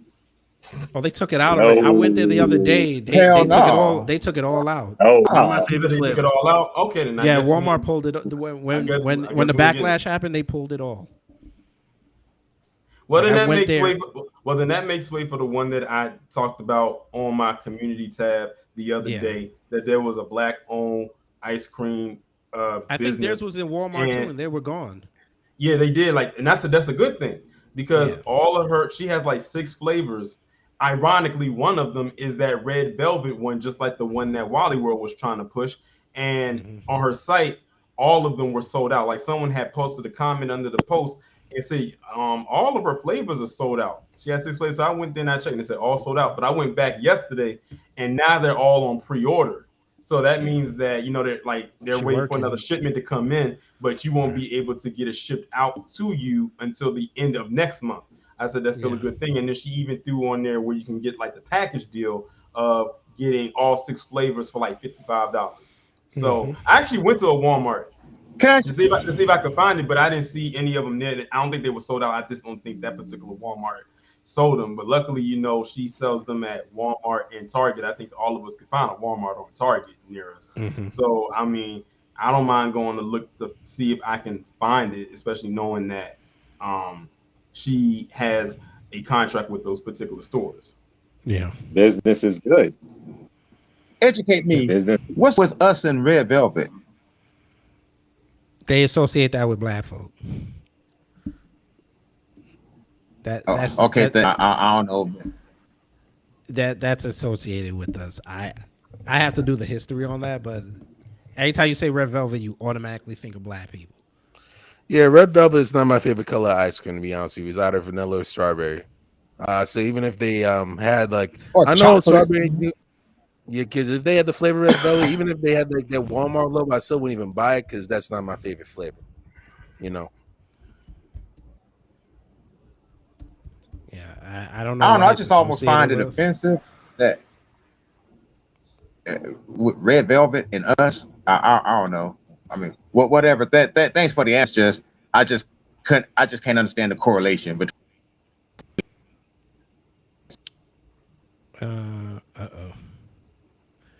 Oh, that's okay. I just looked it up and it said that it was actually a mistake. What's that?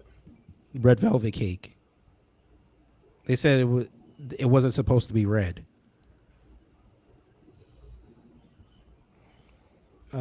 It says it dates back to Victorian times when bakers in both the United States and England began to use cocoa powder to produce cake of a fine crumble texture. One was much softer than the traditional yellow or white varieties.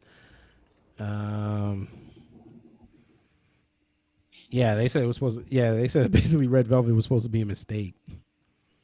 But it caught on. They said it caught on in New York, which makes sense. The more you know. Yeah. And Hey, thanks for going there, bro. there we go. It was. It says because of the movie Steel Magnolias, it got a revival in the South. Somebody said red velvet cake is nasty. God, dog.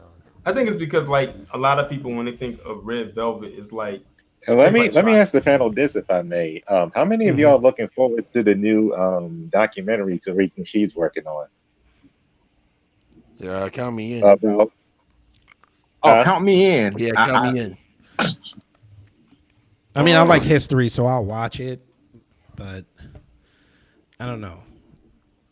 I think I'll be kind of lost on it since I'm non-FBA. I mean, with the Moors, I mean, it'll be interesting to learn about that history, but I don't know. I think Buck Breaking Hey, Tori, was like the peak for me. Huh? I think Buck Breaking was the peak. Are you going to join that new streaming service? I will. I definitely will. Which one? Oh, okay. I know I'm going there. I'm trying to get all the information I can on it right now, so I go ahead and get my money together. You know, if we got to put skin in the game, I'm all down for it. You talking I about the hate you talking about the you YouTube. talking about the one Tariq is doing? Yeah, I think he's gonna let everybody, every black content creator, join it and put their stuff up there. Cool. Yeah, because I said this the other day. They're gonna start once the summer hits. They're gonna start squeezing us because they know our voices are so powerful. We've been swaying a lot for the last 2 years. They can't have that during these midterms because we'll go in on the Black Caucus, and they got to make sure they stay in power. Babylon is falling. Yeah. You know, And we're pushing this. I've learned a lot about this whole. As we speak. Right. I've really learned a lot about the whole, FBA culture and everything. And I'm first generation American because I know my parents were immigrants actually coming by here growing up. So at least I'm learning more about your history and everything, so I could try to be more sensitive and try to be more on code with you guys as much as I can. So I give y'all credit for that. I'm interested to see what it's gonna be like. Okay, I think we got another person that just came in, Jay the Informant. What's going on with you? What's going on, guys? Salute. Salute back to you, man. Am I too loud or something? Can you hear me? Am I good? Yeah, yes, I sir. hear you. I appreciate that. Now go ahead, man. I wasn't trying to stumble in.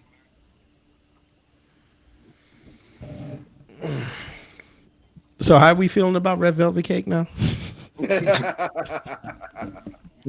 I still don't like it. I still won't eat it. Won't buy it. Won't touch it. That's just me though. I had a red velvet cake for my birthday, and like I said, I know red velvet is not for everybody, but I tend to actually like it.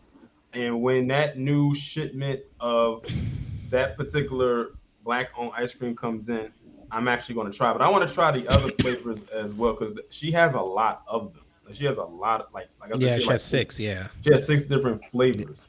So what may not be good for you or one that you may not like, she has plenty of others. Mm-hmm. Let's see. I want that sweet potato one. Hey, can you drop that second link? Yeah. Keep link in the chat. Yeah, I'm typing it. I'm about to type it in now. Y'all ain't had the right folk make it for y'all. That cake is good. So she had. Okay, I'm looking at the site right now. She has one called Aunt Pony's Caramel Pound Cake, Slap Your Mama Banana Pudding, Right as Rain Red Velvet Cheesecake, Thick as Thieves Pecan Pie, Porch Light Peach Cobbler, Grandma's Gigi Sweet Potato Pie, and Uncle Charles Brown Sugar Bourbon Cake. And she actually has some new flavors coming soon. One called Strawberry Fixin' to Crunch Cake, Ida Mae's Apple Cobbler, Peace and Quiet Cake, and Baby's Listen White Chocolate Blind. Some interesting names. You can tell a black woman came up with those. Yes, but those are the flavors right there. And what I like is that it's not just the flavor of the ice cream. Like she actually has the chunks, like the pieces in there too. So like with the red velvet, when it's not just a red velvet flavoring ice cream, it has chunks of red velvet cake mixed. Hey, Gnome King, don't you hate on banana pudding, my friend? Don't do that. Don't do that. One thing I always hate about put some vanilla wafers in it. I'll change your life. One thing I've always hated when people said that they don't like when it comes to banana pudding, or they'll make it or they'll have it, is they'll get the pudding with the vanilla wafer in there and some whipped cream and call it banana pudding. I said, no, that's just pudding. There's no banana in there. Like you're missing you're missing the title ingredient, which is banana. Yeah. But your banana. I hate to get down to y'all, but on some of those things that y'all used to make jello and pudding with, watch out for some of that. Some of that stuff might have pork in it. Regular gelatin does have pork. You got to get the vegan gelatin. Okay, got you. Okay. Yeah, always get vegan. Okay, so vegan. All right. That's why I quit eating jello. They have ground up pork bones in it because it has so much collagen in it. It helps solidify it faster. Oh, God. Yeah, Well, so I y'all's do. jealous. So I knew Bill it was Cosby was advocating for something. pork. That's I fine. just want y'all to know that. Thanks for the Advocating for info. pork. Yeah, y'all You know got to about take the the gelatin and then you got to gelatin. take Yeah, the pork butt and you got to mix them together. You got to swirl it all up and then you got to go, oh. yeah, just got I'm word so that glad Bill Cosby is out of jail. Yes, sir. yes, thank God, Keep that man. But you know what? You know they trying to throw him back in jail, right? desperately. Goodness. Like his civil trial started this week. They try in Trial LA. is in They trying to throw him back in California. jail. Yeah, they trying to throw him back in jail. Y'all know about like the former Virginia Tech football player too, right? The linebacker. Mm-hmm. His case, they found him not guilty. Yes, sir. Yeah, just reading it right now. They found him not guilty of murdering transgender dude. They found the killing to Oh be in yeah, I remember that. self-defense. Yeah, I talked I'm just about reading that it now. last week. Yeah, it's on ESPN, ESPN.com. Mm-hmm. Mm. Yeah, I said, Hall T. I said, y'all gonna stop doing them stealth missions. That's right. how you going. That's how you get hemmed up, and that's exactly what he was doing. He was pulling them stealth Amen. missions. And that's what they don't understand about these Hall T people. They go to these straight clubs, posing as women, cosplaying, and then they get, to whoever's house or the motel room, and then they see a cannon hang between their legs, and then they wonder why they get something broke off in them. I mean, I'm just saying. The real life crying game. Mm-hmm. And then they play victim. And Gil King and interviews him. you know what's so crazy? And Exactly. this is a rarity right here because you have like this is a black football player and a PC Hall T member in Virginia, might I add. So that's like he had everything that could have worked against him, but it actually went in his favor. Yeah. Thank God. Because I keep telling people about that state of Virginia. I said Virginia is one of the most racist states in America. You think Winsome was pissed off that he got off? That was Abba Yah that had his back. Oh, I don't know. I don't care either. Oh man, I hate that woman shout so out to much. Nova, And she's by a the fellow way. Jamaican, and I hate her so much. Right. Yeah, shout out to Northern Virginia, by the way, man. I tell you that I've been in that area for about a year and a half. They do got like some good people down there close to the DC area. I tell you that. Yeah, y'all gotta watch out for DC though. DC is no they longer being dollars. DC is no longer Chocolate City. I keep telling it's people Swirl that. City. It's Swirl City. It's Swirl City now. Yeah, they really trying to make it Swirl City now. They're trying to literally re-gentrify the whole district. Trying really, to, I or know. they're Do you want to trying, why I don't like DC no more? or they're doing. Huh? Right. No. Only Sophie's. That's about it. DC now? All of DC is now white. Yes, sir. Yep. All of it. Yeah, like, who paying $3,400 for a one bedroom? Who paying that? And you want to know what's so crazy? Because when I was in college, because I went to college in South Carolina from 07 to 2011. When I left to go down for my freshman year, I saw, leaving out of the area and seeing DC be one way. And it's like every time I came home for a break, even it doesn't matter what break it was. It could have been the winter break or it could have been the summer break. There was something else being added piece by piece every single time I would come back home for a break that was not there when I left. Like, you gotta think, when I left to go to college, at that time the Nat Stadium was still in its infancy stages. So I was around a little bit to see that, but then to see the structures being built around it, such as the condos and all of that being there, I literally was seeing that progressively grow over time. And then when I knew it was completely done was when they tore down Berry Farms, which was the housing division that Marion Barry built in a section of DC. And I would pass by it all the time for low income, mainly black people to live in. That place is no more. They completely gutted out that entire area. Most of it's already torn down and they're about to build these condos. I said what happened was when they started adding more train lines to the train system, that's when it started. And that was back like in the early 2000s. Because at one time in DC and Maryland, they only had one train. They only had one train, which was the Red Line. that would take you from Maryland all the way to Virginia. That was Yeah. it. And it wasn't a lot of PC individuals living in DC, except like in Georgetown. That's mainly where they stayed at. If not, they would live either in Virginia or Maryland. For the most part, everything else was mainly black outside of Georgetown, because Georgetown was the more nicer, upscale, bougie area, the place where you had money to live at.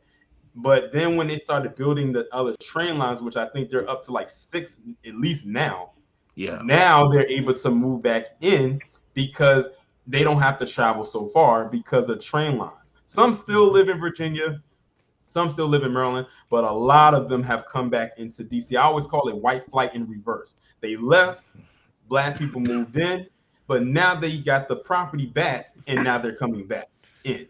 And now, because they say once you see the Whole Foods, the Starbucks, Walmart, they got a Walmart in DC. And as crowded as DC is, they put a Walmart down there. I've actually been to that Walmart, and I think it has 2 floors. 8th Street, right? The Walmart on 8th Street? Yeah, I know. And it has 2 floors. You know, the Whole Foods, Starbucks, the Walmart, those bike lanes. Yep. Them when too. Listen, when you see when you see white people out walking their dog in a section that 20 years ago you would never catch them dead at, you already know what's happening. Yes, sir. Gentrification. Try it. Yep, that's the same thing Try they did in jogging 3 Brooklyn. blocks. But it's not only happening in Washington, man. It's happening in Houston too, man. All the way in Texas, all over. Now, I have to give a shout out to the last black great movie made in DC. The cinematography and sound effects are kind of shoddy, but streetwise, that movie is from back in the 90s. And whenever I wanna, I'm not from DC, but I've visited there several times when it was harsh, and I loved it. Streetwise kind of brings back, some nostalgia about that. Great movie. If you ever seen it, if you don't mind, shoddy cinematography, you ought to get a good storyline to it. Yes, sir. Even in Brooklyn, East New York.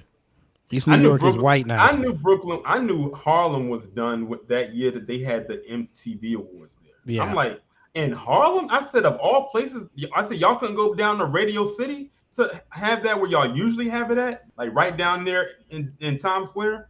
And when I saw that they had it there, I'm like, that's a very odd place to have such a big award show at. And then when I saw the development started to happen, I said, oh, that was them breaking ground. That was the start of it. When they said, oh, we can have an award show right here as big as this, MTV, bet. We're coming in. And that's exactly what happened. And that's how Harlem got even now. Y'all know about Flatbush, right? That ain't no black Caribbean area. Very well. I mean, look, when you have a white acts at King's Theater, you know something's up. Like they had, I think, who was it? I think they had like Eric Clapton or Michael Bolton, one of them. He was doing a concert that whole weekend in Flatbush. And I said, damn. I was like, Brooklyn's done. Because all them white people coming down from Bed-Stuy and Crown Heights to go see Michael Bolton in Flatbush. When they usually just go over there to get their cheap vegetables and Caribbean food. And then run right back up to their enclaves. They were actually milling about. I was like, damn.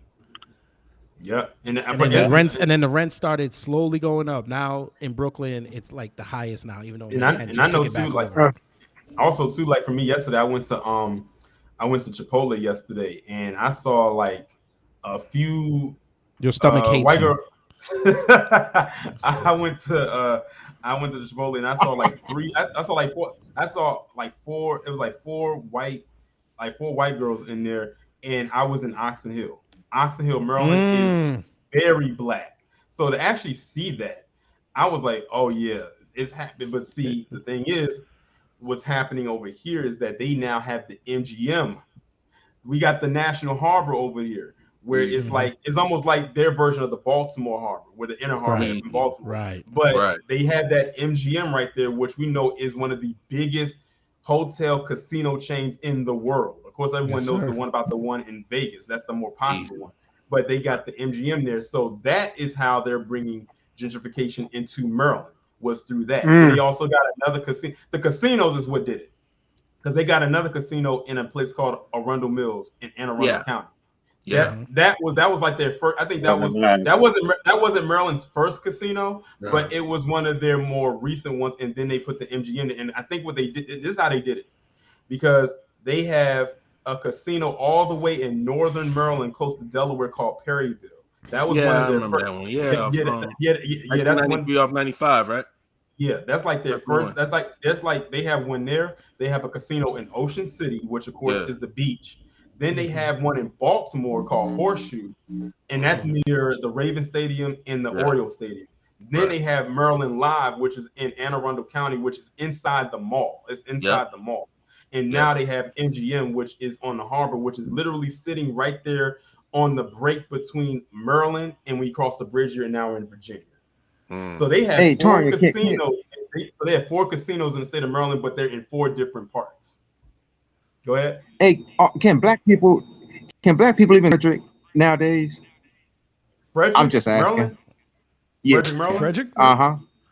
I Yeah. shoot, don't ask me, because I can't remember the last time I went to or even through Frederick, Maryland. I always tell people about Montgomery County. I always tell people about Montgomery County. We call it MoCo.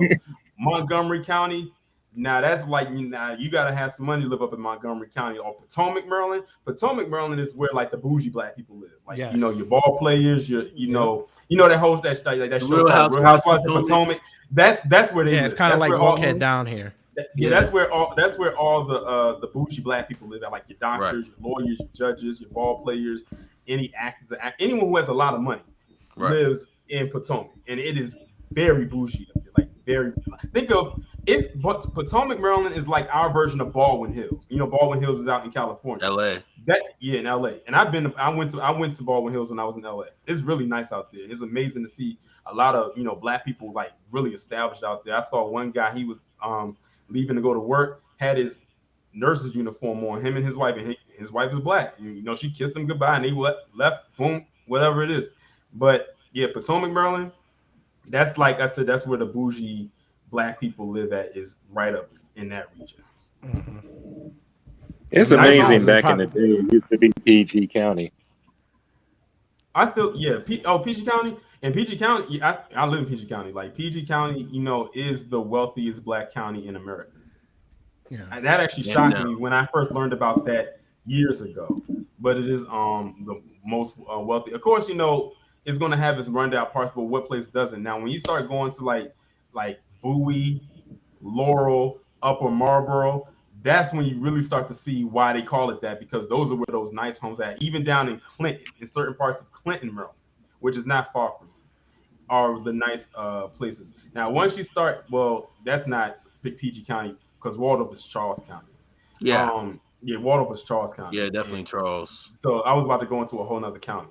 But PG County, like the places that I just mentioned, have very nice homes, and you'll find a lot of black people are living in those homes. When you go outside the Beltway up in PG County, that's where you really find all like the nice homes and the quiet areas. Yeah, Very peaceful. But when you it's go very like and inside it the is very Beltway, quiet. It is very very quiet. Like quiet. if you go there, like you could probably walk into the neighborhood, drop a penny on the ground, and you wouldn't even be able to hear it down the block. That's how quiet. Hear down the block. That's how quiet it is out there. But when you Like go if you, inside the Beltway, that's when you see more of like your Pookie and Ray Rays, like the whole yeah, 9 yards, all like the crime really spiking up, yeah, carjackings really going in 495. That's where you see it. But when you go outside, there's no problem whatsoever. None. That's just like when Well, I I'm was gonna talking tell about you. like when it I comes to. That's what I was about. That's what I was saying about like DC, like how Georgetown. That's the more nicer part of DC. Georgetown. If you go into Georgetown, you wouldn't even think you're in DC anymore, because Yeah. it's literally its own Your own little enclave. Like town. Yeah, it's our own literally little its town. own enclave. Like once you go in, because the thing is like DC is like spread up. It's split up into four sectors: southeast, southwest, northeast, and northwest. Southeast is where the hood is at. Yeah. That's the hood, like Anacostia, Easy. Congress Heights, Uptown, all of that. That's like that. That's the hood area. Now, when you go into like northeast and stuff like that, that's when it gets really nice and upscale. Yeah. But yeah, Georgetown. As a matter of fact, y'all remember the movie The Exorcist, right? Mm-hmm. Yeah, That's where that movie was shot at. Like with them stairs, those stairs are still there. I've actually gone to those stairs a couple of times, and people be exercising on them stairs, going up and down, running up and down them stairs. The house is still there. Of course, it's not open. It's just like a tourist thing. You can just look at it from the outside. But yeah, that's Georgetown. Yeah, and I know Capitol Hill is like the midpoint in between of all that. They did some coordinate based off like U.S. Capitol. Yeah, Capitol Hill. That's like, of course, everyone knows Capitol Hill, the Monument, White House, all of that. That's all Capitol Hill.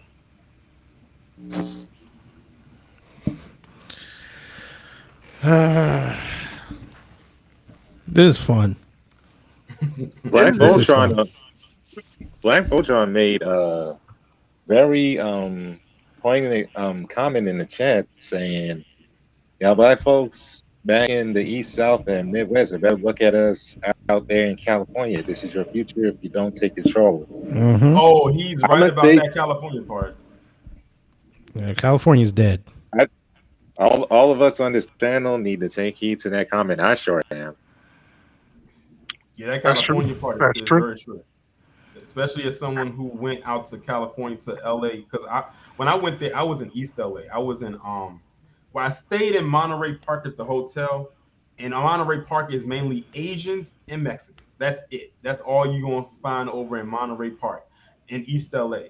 But then when I went to West LA to pretty much chill with the people out there that I was going to go kick it with, that's where mainly you'll find black people. Then you'll find some Mexicans.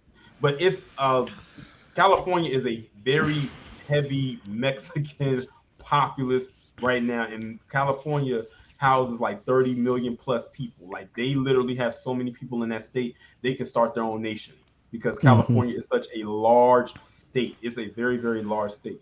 And I can't count on how many on both hands, how many Mexican spots, food-wise, I saw while I was out there, whether they were food trucks, hole in the walls, or established spots. It's a lot of Mexican cuisine spots. So if you are a fan of Mexican food, you are going to get your fix if you go out to LA. I promise you that. So let me ask you a question. So why do you guys think that like say like FBA ADOS, why aren't we starting food trucks and our own restaurants? Besides the fact that we're screwed economically. I can answer that because I work in the trade. I work in a trade, and I know people in the health department. They hit us harder with the violations. They like to go harder with us on the inspections. So most times they won't most of us won't even bother to do it.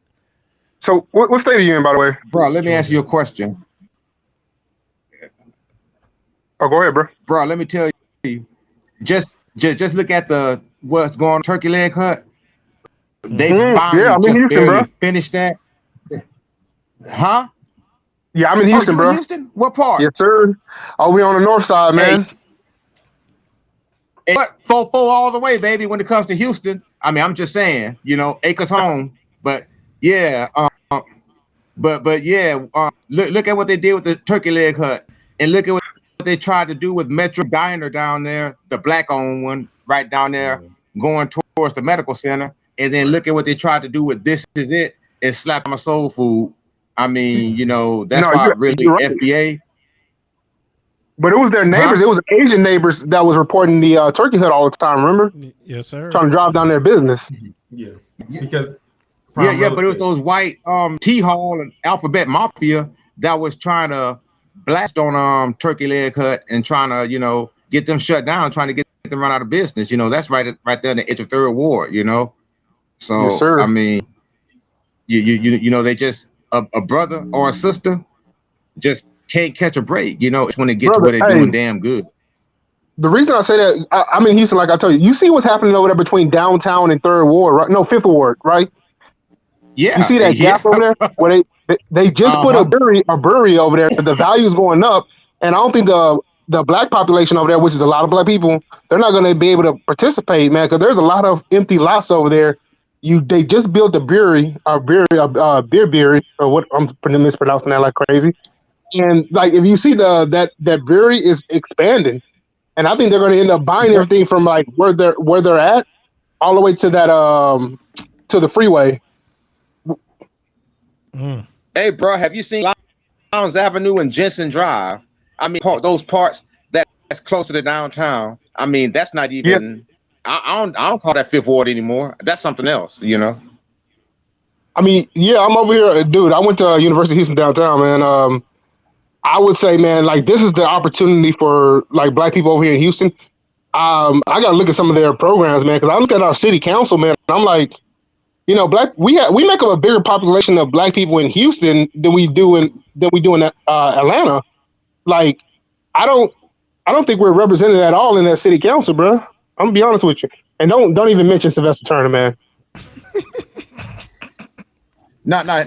Sylvester Turner's a little bitch. I mean, in fact, really, if people in Houston, because I'm in Tennessee now, but people in Houston really want to try to do something, they need to move throughout northeast, like around Fontaine and Scenic Wood and Scenic Wood is a nice area, man. is that And from some of what I've those seen whenever I the neighborhood is nice, but there's an apartment complex right there, and that's where the crime comes from. you talking about right there on Homestead, over there, those really big. I don't know the name of them, but it's right from Rosewood into Scenic Wood, and Fontaine is right down the street, or it might be the other way around. Yeah, But and that's so much opportunity right if there. you go up in there, you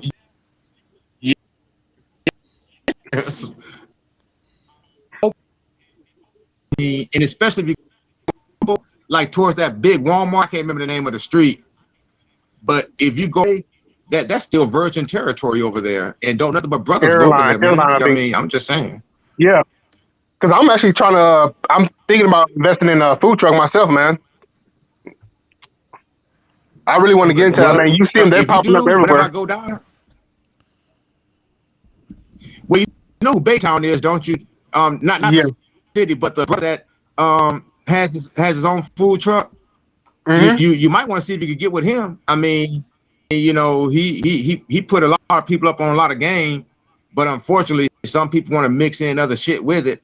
This was back in the early 2000s, so they either got shut down. But I mean, as far as the food truck game go, I think Baytown is the head boss of that because he's been the most consistent.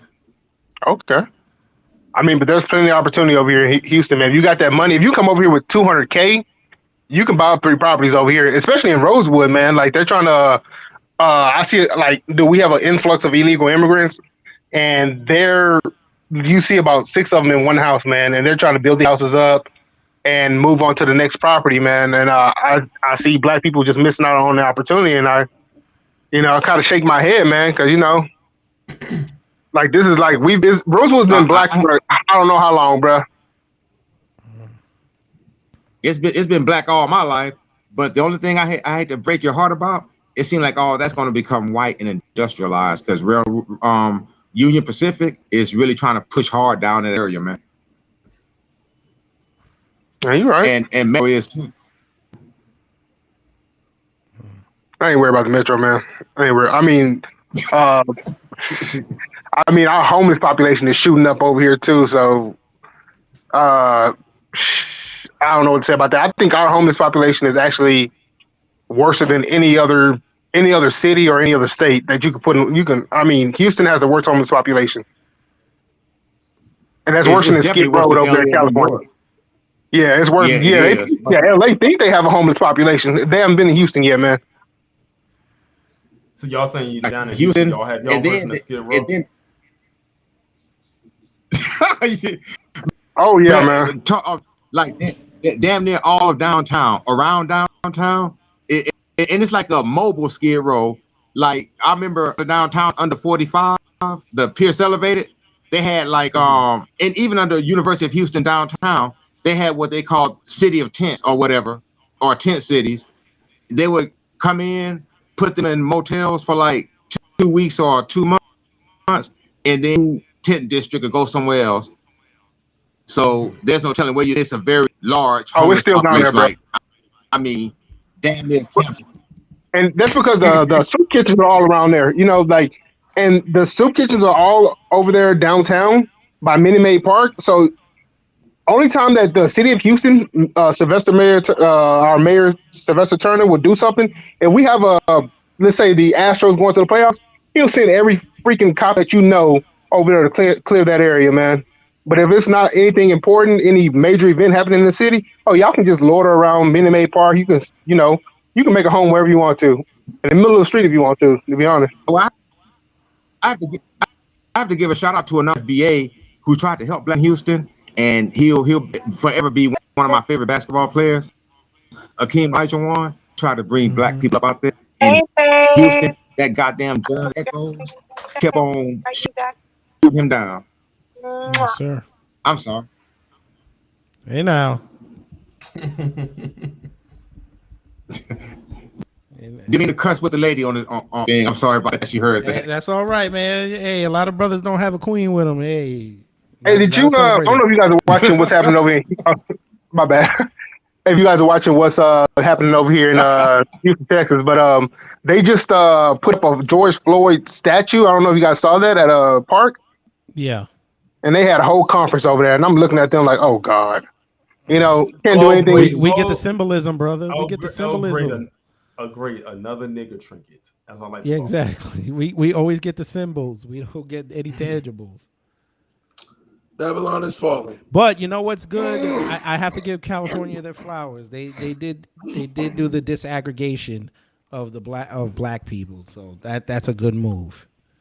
Because it's high time FBAs get the benefits they deserve and not have other black nations and nationalities leeching off of it. So that's a good thing. Oh yeah. Yeah. And I'm still doing that Blackaren video on that chick too. I'm just saving that's Amala? Yeah. No, you got to get her. You got that's coming. Like I said, like how I structure my videos now, because like my fun videos happen over the weekend, so it's probably gonna be a couple more weekends before we actually get to her, since it's only a 2-day slot. No, that's fine. And I'm only doing video. I'm in no rush, but it's happening. Like the video's already been recorded. It's already been recorded. It's just that I'm just waiting for the other videos to come before it, because y'all will be getting a triple P this weekend. I'm not going to tell you who it's on, but it's coming on Sunday. So you will be getting. I can't say I've been waiting to do one on this person, because I feel like I just did one on him, and now I'm doing another one.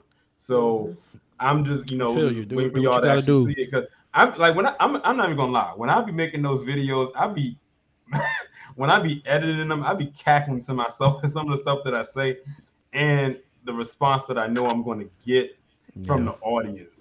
Because I just be anticipating, because I already know. I know my audience. I know what y'all want, and I know what y'all want to see. And this one's going to be so funny. I know it's funny to me, so I know it's going to be funny to y'all. Yeah, for sure. I mean, that's how I felt when I did my critique you on your video. Which one? Can I critique you on your P? What's that? At the end of them, can you bring back the laughing, the crying, and then laughing lady at the end of them?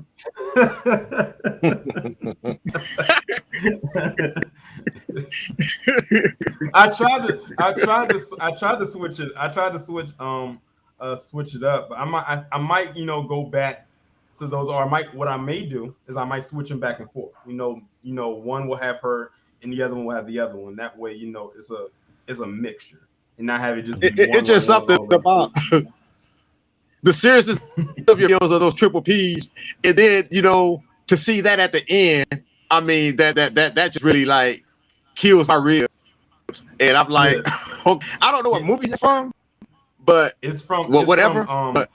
It's from this movie called Addams Family Values. It's the sequel to the first Addams Family movie.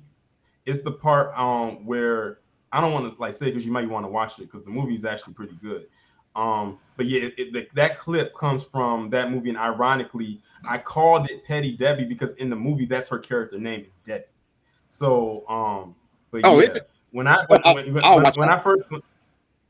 first started making the triple P's like that, I said I need to have it end off with something that symbolizes or would be the perfect capping of that in video. And I said that clip was the first thing that came to mind, because of how she pretended to cry and feel bad for the situation and ended up going into a laughter. Because I said that was like flawless of going from a fake cry into a real laugh. and I said this would be perfect. So I put it in there, and then people just started gravitating. It got to the point where a lot of people wanted to see me do the Triple P videos just so they could get to that part. Like they just wanted to see that part. They're like, oh, the Triple P coming. They're like, oh, the Triple P coming. I know it's coming at the end. Go ahead. I'm one of those brothers that watch your Triple P's just for that part, just because it was just so like, and then it just kind of brings it all together. But yeah, idea for you downtown, you ought to come on down here to Tennessee and go to Grundy County. Not at night though. Clearly. And you know, it's funny that you mentioned the with the sundown towns, because that was a long series. I didn't expect that series to run as long as it did, and I didn't even expect to turn that into a series. And ironically, I kicked it off with Vidor, Texas, and then that story came out about Vidor, Texas a couple weeks back. With them girls saying the N-word in that TikTok video, and to think that it started off with that as a video, and that was like a over 2-year series of videos that I was consistent with, like that was not easy to do. To come up with all those towns and have to make sure to remember to even do those videos, especially because at the time I was doing 3 videos a day. So it wasn't that easy to really do those. Like doing series of videos is not easy. I don't care what anybody says, because you got to make sure that you're consistent and that you want to do it. But I'm glad that I did it, and I'm glad I got the reception that I did, because a lot of people lived in a lot of these states, and some of them didn't even know some of these towns were sundown towns, or maybe they did. That's why I always said at the end of the video, if there was any other additional information that y'all can put out there about these towns, please put it down in the comments. But the state that I stayed on the longest was definitely Illinois. I stayed in that state for over 3 months. It was because Illinois had so many sundown towns in that state. And people like to talk about Chicago this and Chicago that. I said, y'all need to talk about these surrounding cities and these surrounding towns, because it's crazy. It's unreal how many sundown towns is in that state alone. If I had to stay in there for almost 3 months. Go ahead. Don't think I'm being petty or sick when I say this, bro. But like whenever I go to Kentucky, Georgia, and North Carolina, or even Arkansas, I sometimes, refer to your sundown time videos so I can see what the hell to stay away from. And that came into play when I went to Lexington, Kentucky, and then I had to kind of reroute myself and get a room to stay overnight, so I wouldn't be cruising through Kentucky at night, because I didn't want to hit through those wrong counties. So like I said, your videos, those sundown town series, are literally a lifeline for me. But that's just me, though. Yes, sir. I appreciate it. You didn't want to hear that deliverance music? They're basically the 21st century. You didn't want to hear that deliverance music? Which? The deliverance music? Yeah, the banjos. Yeah. Hey, man, I live in Tennessee. I'm poised to hear that at any moment. Yeah, but I'm glad that those particular videos was able to assist you, though. And anybody else out there who was watching, people always ask me like, what's the next series of videos that you want to do? There is one that I had in mind. I'm not sure if or when I'm going to do them, but there is another series of videos that I did have in mind that might actually eclipse the sundown series of videos. I would say it won't be nearly as long as that one. It wouldn't take 2 years. It probably would even take a year to get through all of them. But it was another series of videos that I was thinking about doing. Historic. I don't want to say which ones, because then if I put it out there, then that means people won't be looking forward to it. So I just put it out there that I may do it, I may not. I'm not going to say that if I am or if I won't. Okay, appreciate the work, man. I got to go back. I only saw one of them, one of your videos. I got to go back and check out the other ones. With the sundown one? Sundown, yeah, the series, sundown series. Oh, then you're gonna have a good old time because that's like that's like over 130, like 120 videos right there alone. So you gonna have some fun with that one. Trust and believe me when I say that. Started off with the A's and ended off with the W's. Yep. Okay. Yeah, 'cause I think I started following you like early this year or late last year. I can't remember when. So yeah, that probably passed right over me. Okay. Yeah, because I started doing those videos in January of 2020, right before the pandemic hit. And the last one I did was in March of this year. So that gives you an idea of how long that thing ran. Yeah, putting in that work. Okay, I'm gonna check those out, bro. Cool. You got that on the playlist Speaking on your of pan, It's in a playlist. It's in my the Sundown series playlist. So Got you can just go right there and look at them. speaking of pandemic, what are y'all thoughts on monkeypox? It's a nothing burger. bruh. Okay. It's a nothing burger. The origin of it though is so funny, man. Did you guys read the origin of the monkeypox? You talking about the one that just the 10 infected people or 13 infected people? Yeah. Yes. They said it came out of Belgium, out of a gay festival, and I really laughing, man. I read that and it was too funny. Wow. It's something to try to spark people to go into mass hysteria. Yeah, I'm not really, worried about it. Like when I see the imagery of it is like very, looking, of course, but I'm not like losing my mind over it either. Like I'm not going to lose any sleep over it. I'm like, okay, we just came out of a pandemic that literally locked us down for almost an entire year. Right. Yeah, and I wasn't even worried about the pandemic even last year back then. The only thing is that pandemic was a failure. They just don't want to admit it. I will say this though, like I told people, I said I wasn't really upset, doing the whole quarantine thing. I actually like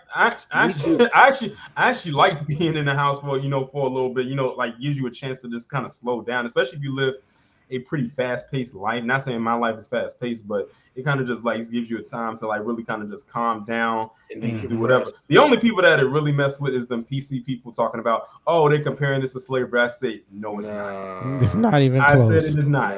Really, it's but not you know what? close. It did expose them well because a lot of them, remember, they came out and started saying, "Oh, I was only showering every week, once a week, once a month." Nasty. I was like, bruh, and some of y'all live in Texas. Some of y'all live in the Southwest. How you gonna tell me you ain't shower? Right in these tropical states, like where it gets high and everything like that. In Miami. Yeah. Well, so Miami, you got enough water. Right, but you won't even shower literally every day. Like, come on, man. The only thing I really do miss about it, you can't even go work out inside the gym every day, but it's not a big deal. Yeah. Because just go work out inside the kitchen. Yeah, that's the one thing I will admit. That's the one thing that I did miss. But one thing we did, like, because I have a trainer, one thing that we did, we had to find a way to make it work at home. So she would have us and all the people on a Zoom call, and we would have to work out at home, mainly doing body weight. But then eventually, as time went on and we was able to go outside, we couldn't go back to the gym. So we went to a school, and luckily the school had a track on the side of it. So we used the outside track or any other equipment. Like we bought like our own dumbbells and like jump ropes, and we made it work outside. So I would say that that was a time to really improvise, because we definitely had to improvise. And anytime that it rained, luckily she lived not too far from that school. We didn't live too far. She didn't live too far away from the school, so we would work out in her garage. So nice. We found a way to make it work. But when they opened them gyms back up, we ran back to that gym. We was back up. We couldn't wait to get back up in there. Yo, next question is, what's that? Hey, when you said they opened the gyms back up, let me ask you a question, because I go to 24. So when they open those gyms back up, did they still make you wear a mask even though everybody in the building was sweating? Yes. But man, does that make sense for you? No. Yeah, I mean, hold on. What did you say? That we like when I'm at 24 and they made us wear a mask, but everybody in the building sweating. Yeah, we still had to wear the mask like when we first, because that was part of the regulations. Like that was the only way that the gym would be able to stay open. Yeah. Because say that someone came by and they did an inspection and people didn't have the mask on, they could shut it down. They could have Yeah. closed the gym. They could have closed Yeah. the gym Okay. down because all of it was pretty much at the orders of the governor or the governor of the state, and basically whatever they said was how it was supposed to go. Yeah. Except And down here in Georgia, they just put a oh, sign in the window that said, "Listen, you catch it or you get injured by it, we ain't responsible. So do what you do." yeah, that's y'all Governor Brian Kemp. Yes, sir. He don't care. He said, "Listen, I don't care if you wear your mask or not." Like even like the supermarkets used to enforce it, but now they don't even care no more because they need the revenue. So they're like, whatever. Shout out to Rojo for the super chat. He said, "I enjoyed chopping it up, but my neck got shoddy." It is what it is. But yeah, like that's how it was. Like when it came to that, I remember the first time I was able to go to a grocery store when it first happened, because it happened at the beginning of March. I didn't go to a grocery store until I was getting food for my birthday, and mind you, my birthday was the first week of May. So you're talking about going over a month without getting groceries after having to haul all that stuff in. Then on top of that, a lot of the grocery stores weren't open. So I went out to Virginia and ended up going to a Harris Teeter's out there in Virginia just to get some crab legs. Some crab legs because I was making. What's it a with you boil. DMV niggas in these crab legs? Y'all got to explain this to me, blood. I don't understand you DMV niggas in this crab leg thing. Y'all got to explain this. It's People seafood. lovers. How do y'all have that? How do y'all have this many crabs? I need to understand this. We're near water, sir. Are you sure the crabs are real? Yes. You sure? Yes. Okay. Gotta love But yeah, I went and got some some crab legs. Do y'all say pause when y'all suck on the crab legs? Do y'all say pause? Oh, I break the crab. I break the crab leg. All right. This is not crawfish. I'm just saying, being in New York, I'll be watching some of y'all be sucking the crab leg, but I just hope y'all say pause. I break the crab leg. Right. And I just went in there, and the thing is how it was a line outside of the store, and that's because it was a structured, imagine having to go in a structured line just to walk through the grocery store, and it's literally going one way. They literally had the arrows on the floor. And the thing is, you better have gotten what you needed on that trip. You could not go back. It's if you was the line was going this way, you couldn't go back to get something. You would have to go back around the circle, come back, because then that means, Well, they did that with us. They only made the aisles one way. Yeah, that's what I was saying. People didn't follow that. Yeah, they only made the aisles one way. And then then on the other end, we had a line form on the other end of the store, and they would have the registers open, but instead of people waiting in each line going down the aisle like they usually would do, basically they only let certain people come in at a time. So it's almost like they were directing traffic. That's basically what it was. It's like directing traffic. Yeah. And then of course, a trip to that store that probably could have taken all of 10 minutes took damn near an hour just to get some crab legs because of how everything was structured at that time. You DMV niggas say y'all crabs, man. I'll never understand it. Y'all got it though. Crab legs is fine. And it coming from a person that used to not even eat seafood. My introduction to seafood was fried shrimp. That's where it all began for me. And it's been uphill ever since. Not down, but up ever since. So what about y'all soft shell crab? I haven't had fried shrimp. I need to get back. Yeah, speaking of which, I gotta go run and get myself some dinner, y'all. I'm really hungry right now. We made the brother hungry, blood. I got a podcast literally coming up that I can let y'all actually give it a listen to. It's probably in the private chat. You can try and post it up on social media, but I gotta try and handle with the parents and deal with the dinner. So y'all have fun. Your talk, all right? It's been an honor. Yes, sir. All right. So, crab legs. Yes. Crab legs. Seafood is life in this area. I hope y'all run out of Old Bay. Oh, that's never going to run out. That's never going to run out. Old Bay is going to stay. Listen, I'll put it this way: if you go to any black family's house in this area, you will find at least one can of Old Bay. At least one. I'm saying at least one.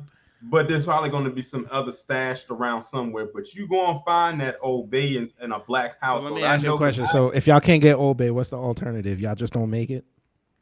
I'm not gonna say we don't make it. It just probably won't taste the same because like that Old Bay is like the perfect seasoning to go on. Now With. I heard this rumor. You could tell me since you're in the DMV.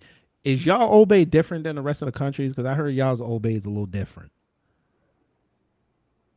Well, I wouldn't know because I haven't tried anybody else's. So Yeah, I mean, I heard that rumor. the Old Bay that I get is the one that's in the blue and yellow can. So y'all don't use the hot and spicy one? No. Huh. Interesting. Okay. And another staple, of course, in this area is, of course, the mumbo sauce. That y'all stole from Chicago, but we ain't going there today. Aye. Hey, that what I heard. I heard y'all stole it from. I heard people in Chicago brought it down there and y'all stole it. I didn't hear I it. heard. I didn't hear it. What? You didn't hear it? Plausible deniability, that what we calling it? I didn't hear about it.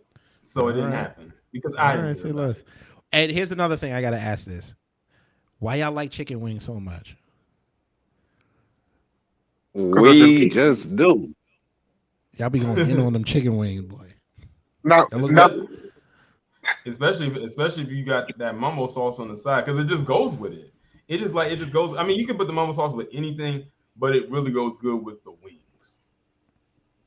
And what I like about the mumbo sauce is that it's not just one particular flavor.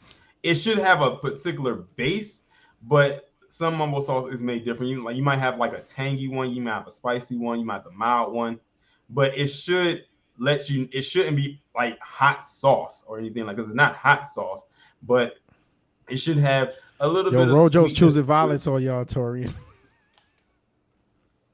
He said we get our shellfish from Maine. What? He said y'all be importing y'all shellfish. Nope. A lot of the crab legs and stuff that Inner Harbor in Baltimore, that's where they get a lot of the crabs and the fish from, is like right there. It's like right there. I ain't never Crab had lake legs. trout. How's lake trout? I ain't never had that. I never had either. I've had crabs. Well, crab legs. I don't really like eating the whole crab. I like the crab legs. So that's where the meat is at. Do y'all eat the soft shell crab, or that's like a no go down there? Like I said, I don't eat the crab. I eat the crab leg. Oh, you fancy? All right. I eat the crab. Like I said, like the crab, like because the crab, you gotta like really dig. You gotta be a real crab lover to eat just the whole crab. But I just like to eat the crab leg, crab cakes, certain types of fish. I can't eat every fish. Shrimp. I've had lobster before. Lobster's not great, and this is a chef telling you that lobster's not that great. That's just a status thing. It's not that great. Now I'm not gonna go off the rails and say I'm gonna go out and eat caviar. Like that's something I don't think I would like. You got that kind of money, you could do it. They got cheap caviar. There is cheap caviar. I can't get past that look. I can't get past it. What, the eggs? Like it's like black and look slimy and like seedy. Try salmon roll. Salmon rolls are good. That's a good. I would like the introduction. Speaking of salmon roll, I would like to try a lobster roll. I know you say that lobster is not all that great, but I would like a lobster roll is good because you have the mayo on it and the lettuce and all that. But lobster itself is not. I get why people like it because it's status, but it's not that great. And one thing that I always liked about when it comes to when you about to have a bunch of like a bushel of crabs or crab legs is when you get the newspaper, you lay it down on the table and you dump all of it out of the bucket and you just start grabbing, snapping, eating, dump it, and keep going in that rotation. So would y'all get pissed if the white girl did it and she had raisins in it? She's not even invited. She's not even invited. What kind of question? That's so blasphemous. Would you eat octopus with Old Bay on it? I never had octopus. Son, Torian, you in an area surrounded by water. How you never had octopus? I don't know how I would even act if someone put a piece of octopus anything on my plate. You gotta try octopus, bro. Especially grilled. You gotta try it. I don't We're know. entering fear factor territory right now. Octopus is not bad, folks. I'm telling you. Let You me try. put all you do is tenderize it and then grill it. I'm telling you, it'll change your life. I'm telling you. Yes, Jay Barrett, I really did ask that question. Would you eat octopus with some Old Bay on it? Because I know down in DMV they put Old Bay on everything, including their cereal. I'm just saying. Ew. Ew, my ass. You Y'all know treat what I that have Old on Bay my like salt. You know what I had on my bucket list for trying though? What's that? Duck. Duck is good. That's for when I travel. Duck is good. I never had duck, so I can't judge it. Yeah, me neither, bro. You know, I was gonna ask you, what about whale? Have anybody tried that? I have. It's not No. good. It's not good. Damn, It basically fat. That's all it is. It's fat. want to try it? Yeah, it's no good. Yeah, for the first time ever, like when I was in LA for the first time, I tried Korean barbecue for the first time. You know, where they put it on the pot and Mm-hmm. grill everything right there in front of you. Like Now, I what tried did you that for the have first. though? What'd you have? I forgot what it was, but I know it was some type of a beef, but I Okay, can't so remember was what it it tongue? was.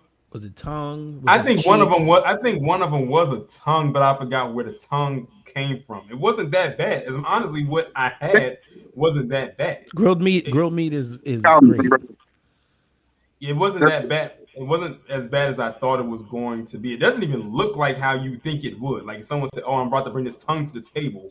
It doesn't Mm, Yeah, look it's just a like thin it. piece. It's just like a real thin piece of meat. It's like a Mm-hmm. sheet of meat, like a sheet of paper, and it's red, and you just grill it right there. And it really wasn't that bad. I will say that eat it with something because it is dry.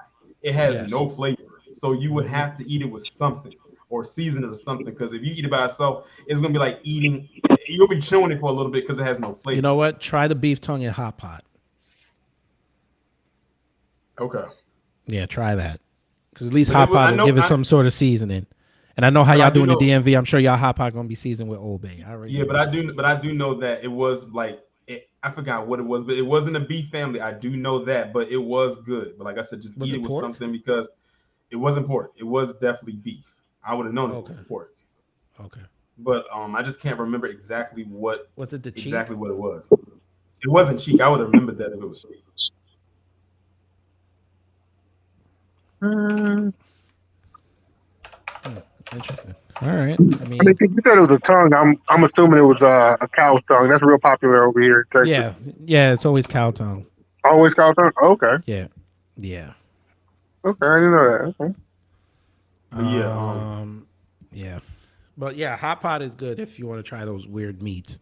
yeah. We, And yeah, and they'll constantly like you just order from like from one part of the menu and they just constantly bring it out like as you mm-hmm. requested it. The salad was good. I don't know what kind of dressing they used, but it was like a tangy, spicy dressing. It was so good. I should have asked them to bring some more of that salad. That I don't know what they put in it or put on it, but that salad was on point. And even the little side dishes that they Listen to had was Nikki. good See, too. Nikki's starting violence too. She said we're gonna have worms. They're gonna That's have only if worms you in eat the pork. The this. beef is not. The beef will be fine. And they have vegetables there too. So, Right. but Hey damn, bro. y'all, it's almost 8:30. I'm about to Yeah. end the stream. Yes, We sir. actually went past the time that I really wanted to, and I know it was like two other people that just came in that wanted to get on, but I know if I bring them in, we're gonna be keep on going. Yeah. But I try to keep it to a time constraint, but we went over.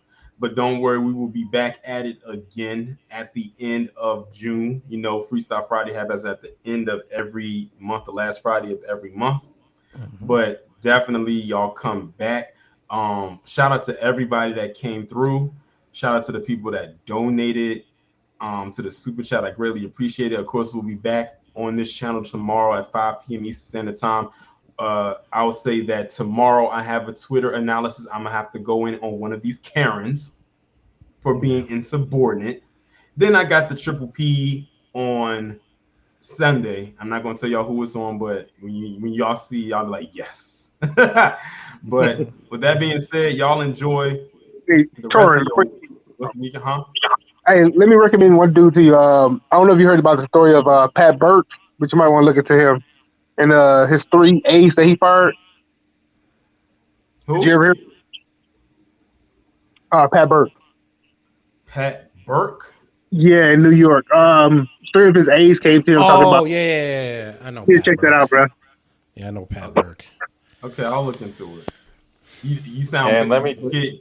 You sounded very uneasy when he said that. Yeah, you're Okay, gonna be I'll sick look, to your stomach when you read about Pat Burke. You're gonna be sick to your okay, stomach. I'll look into it. But with that being and, said, y'all enjoy the and rest of y'all day. Enjoy the rest of your weekend, and Yes, I'll be sir. back on here tomorrow. stay Yes, ready sir. and vigilant, y'all. Salute. Yes, sir. 12-3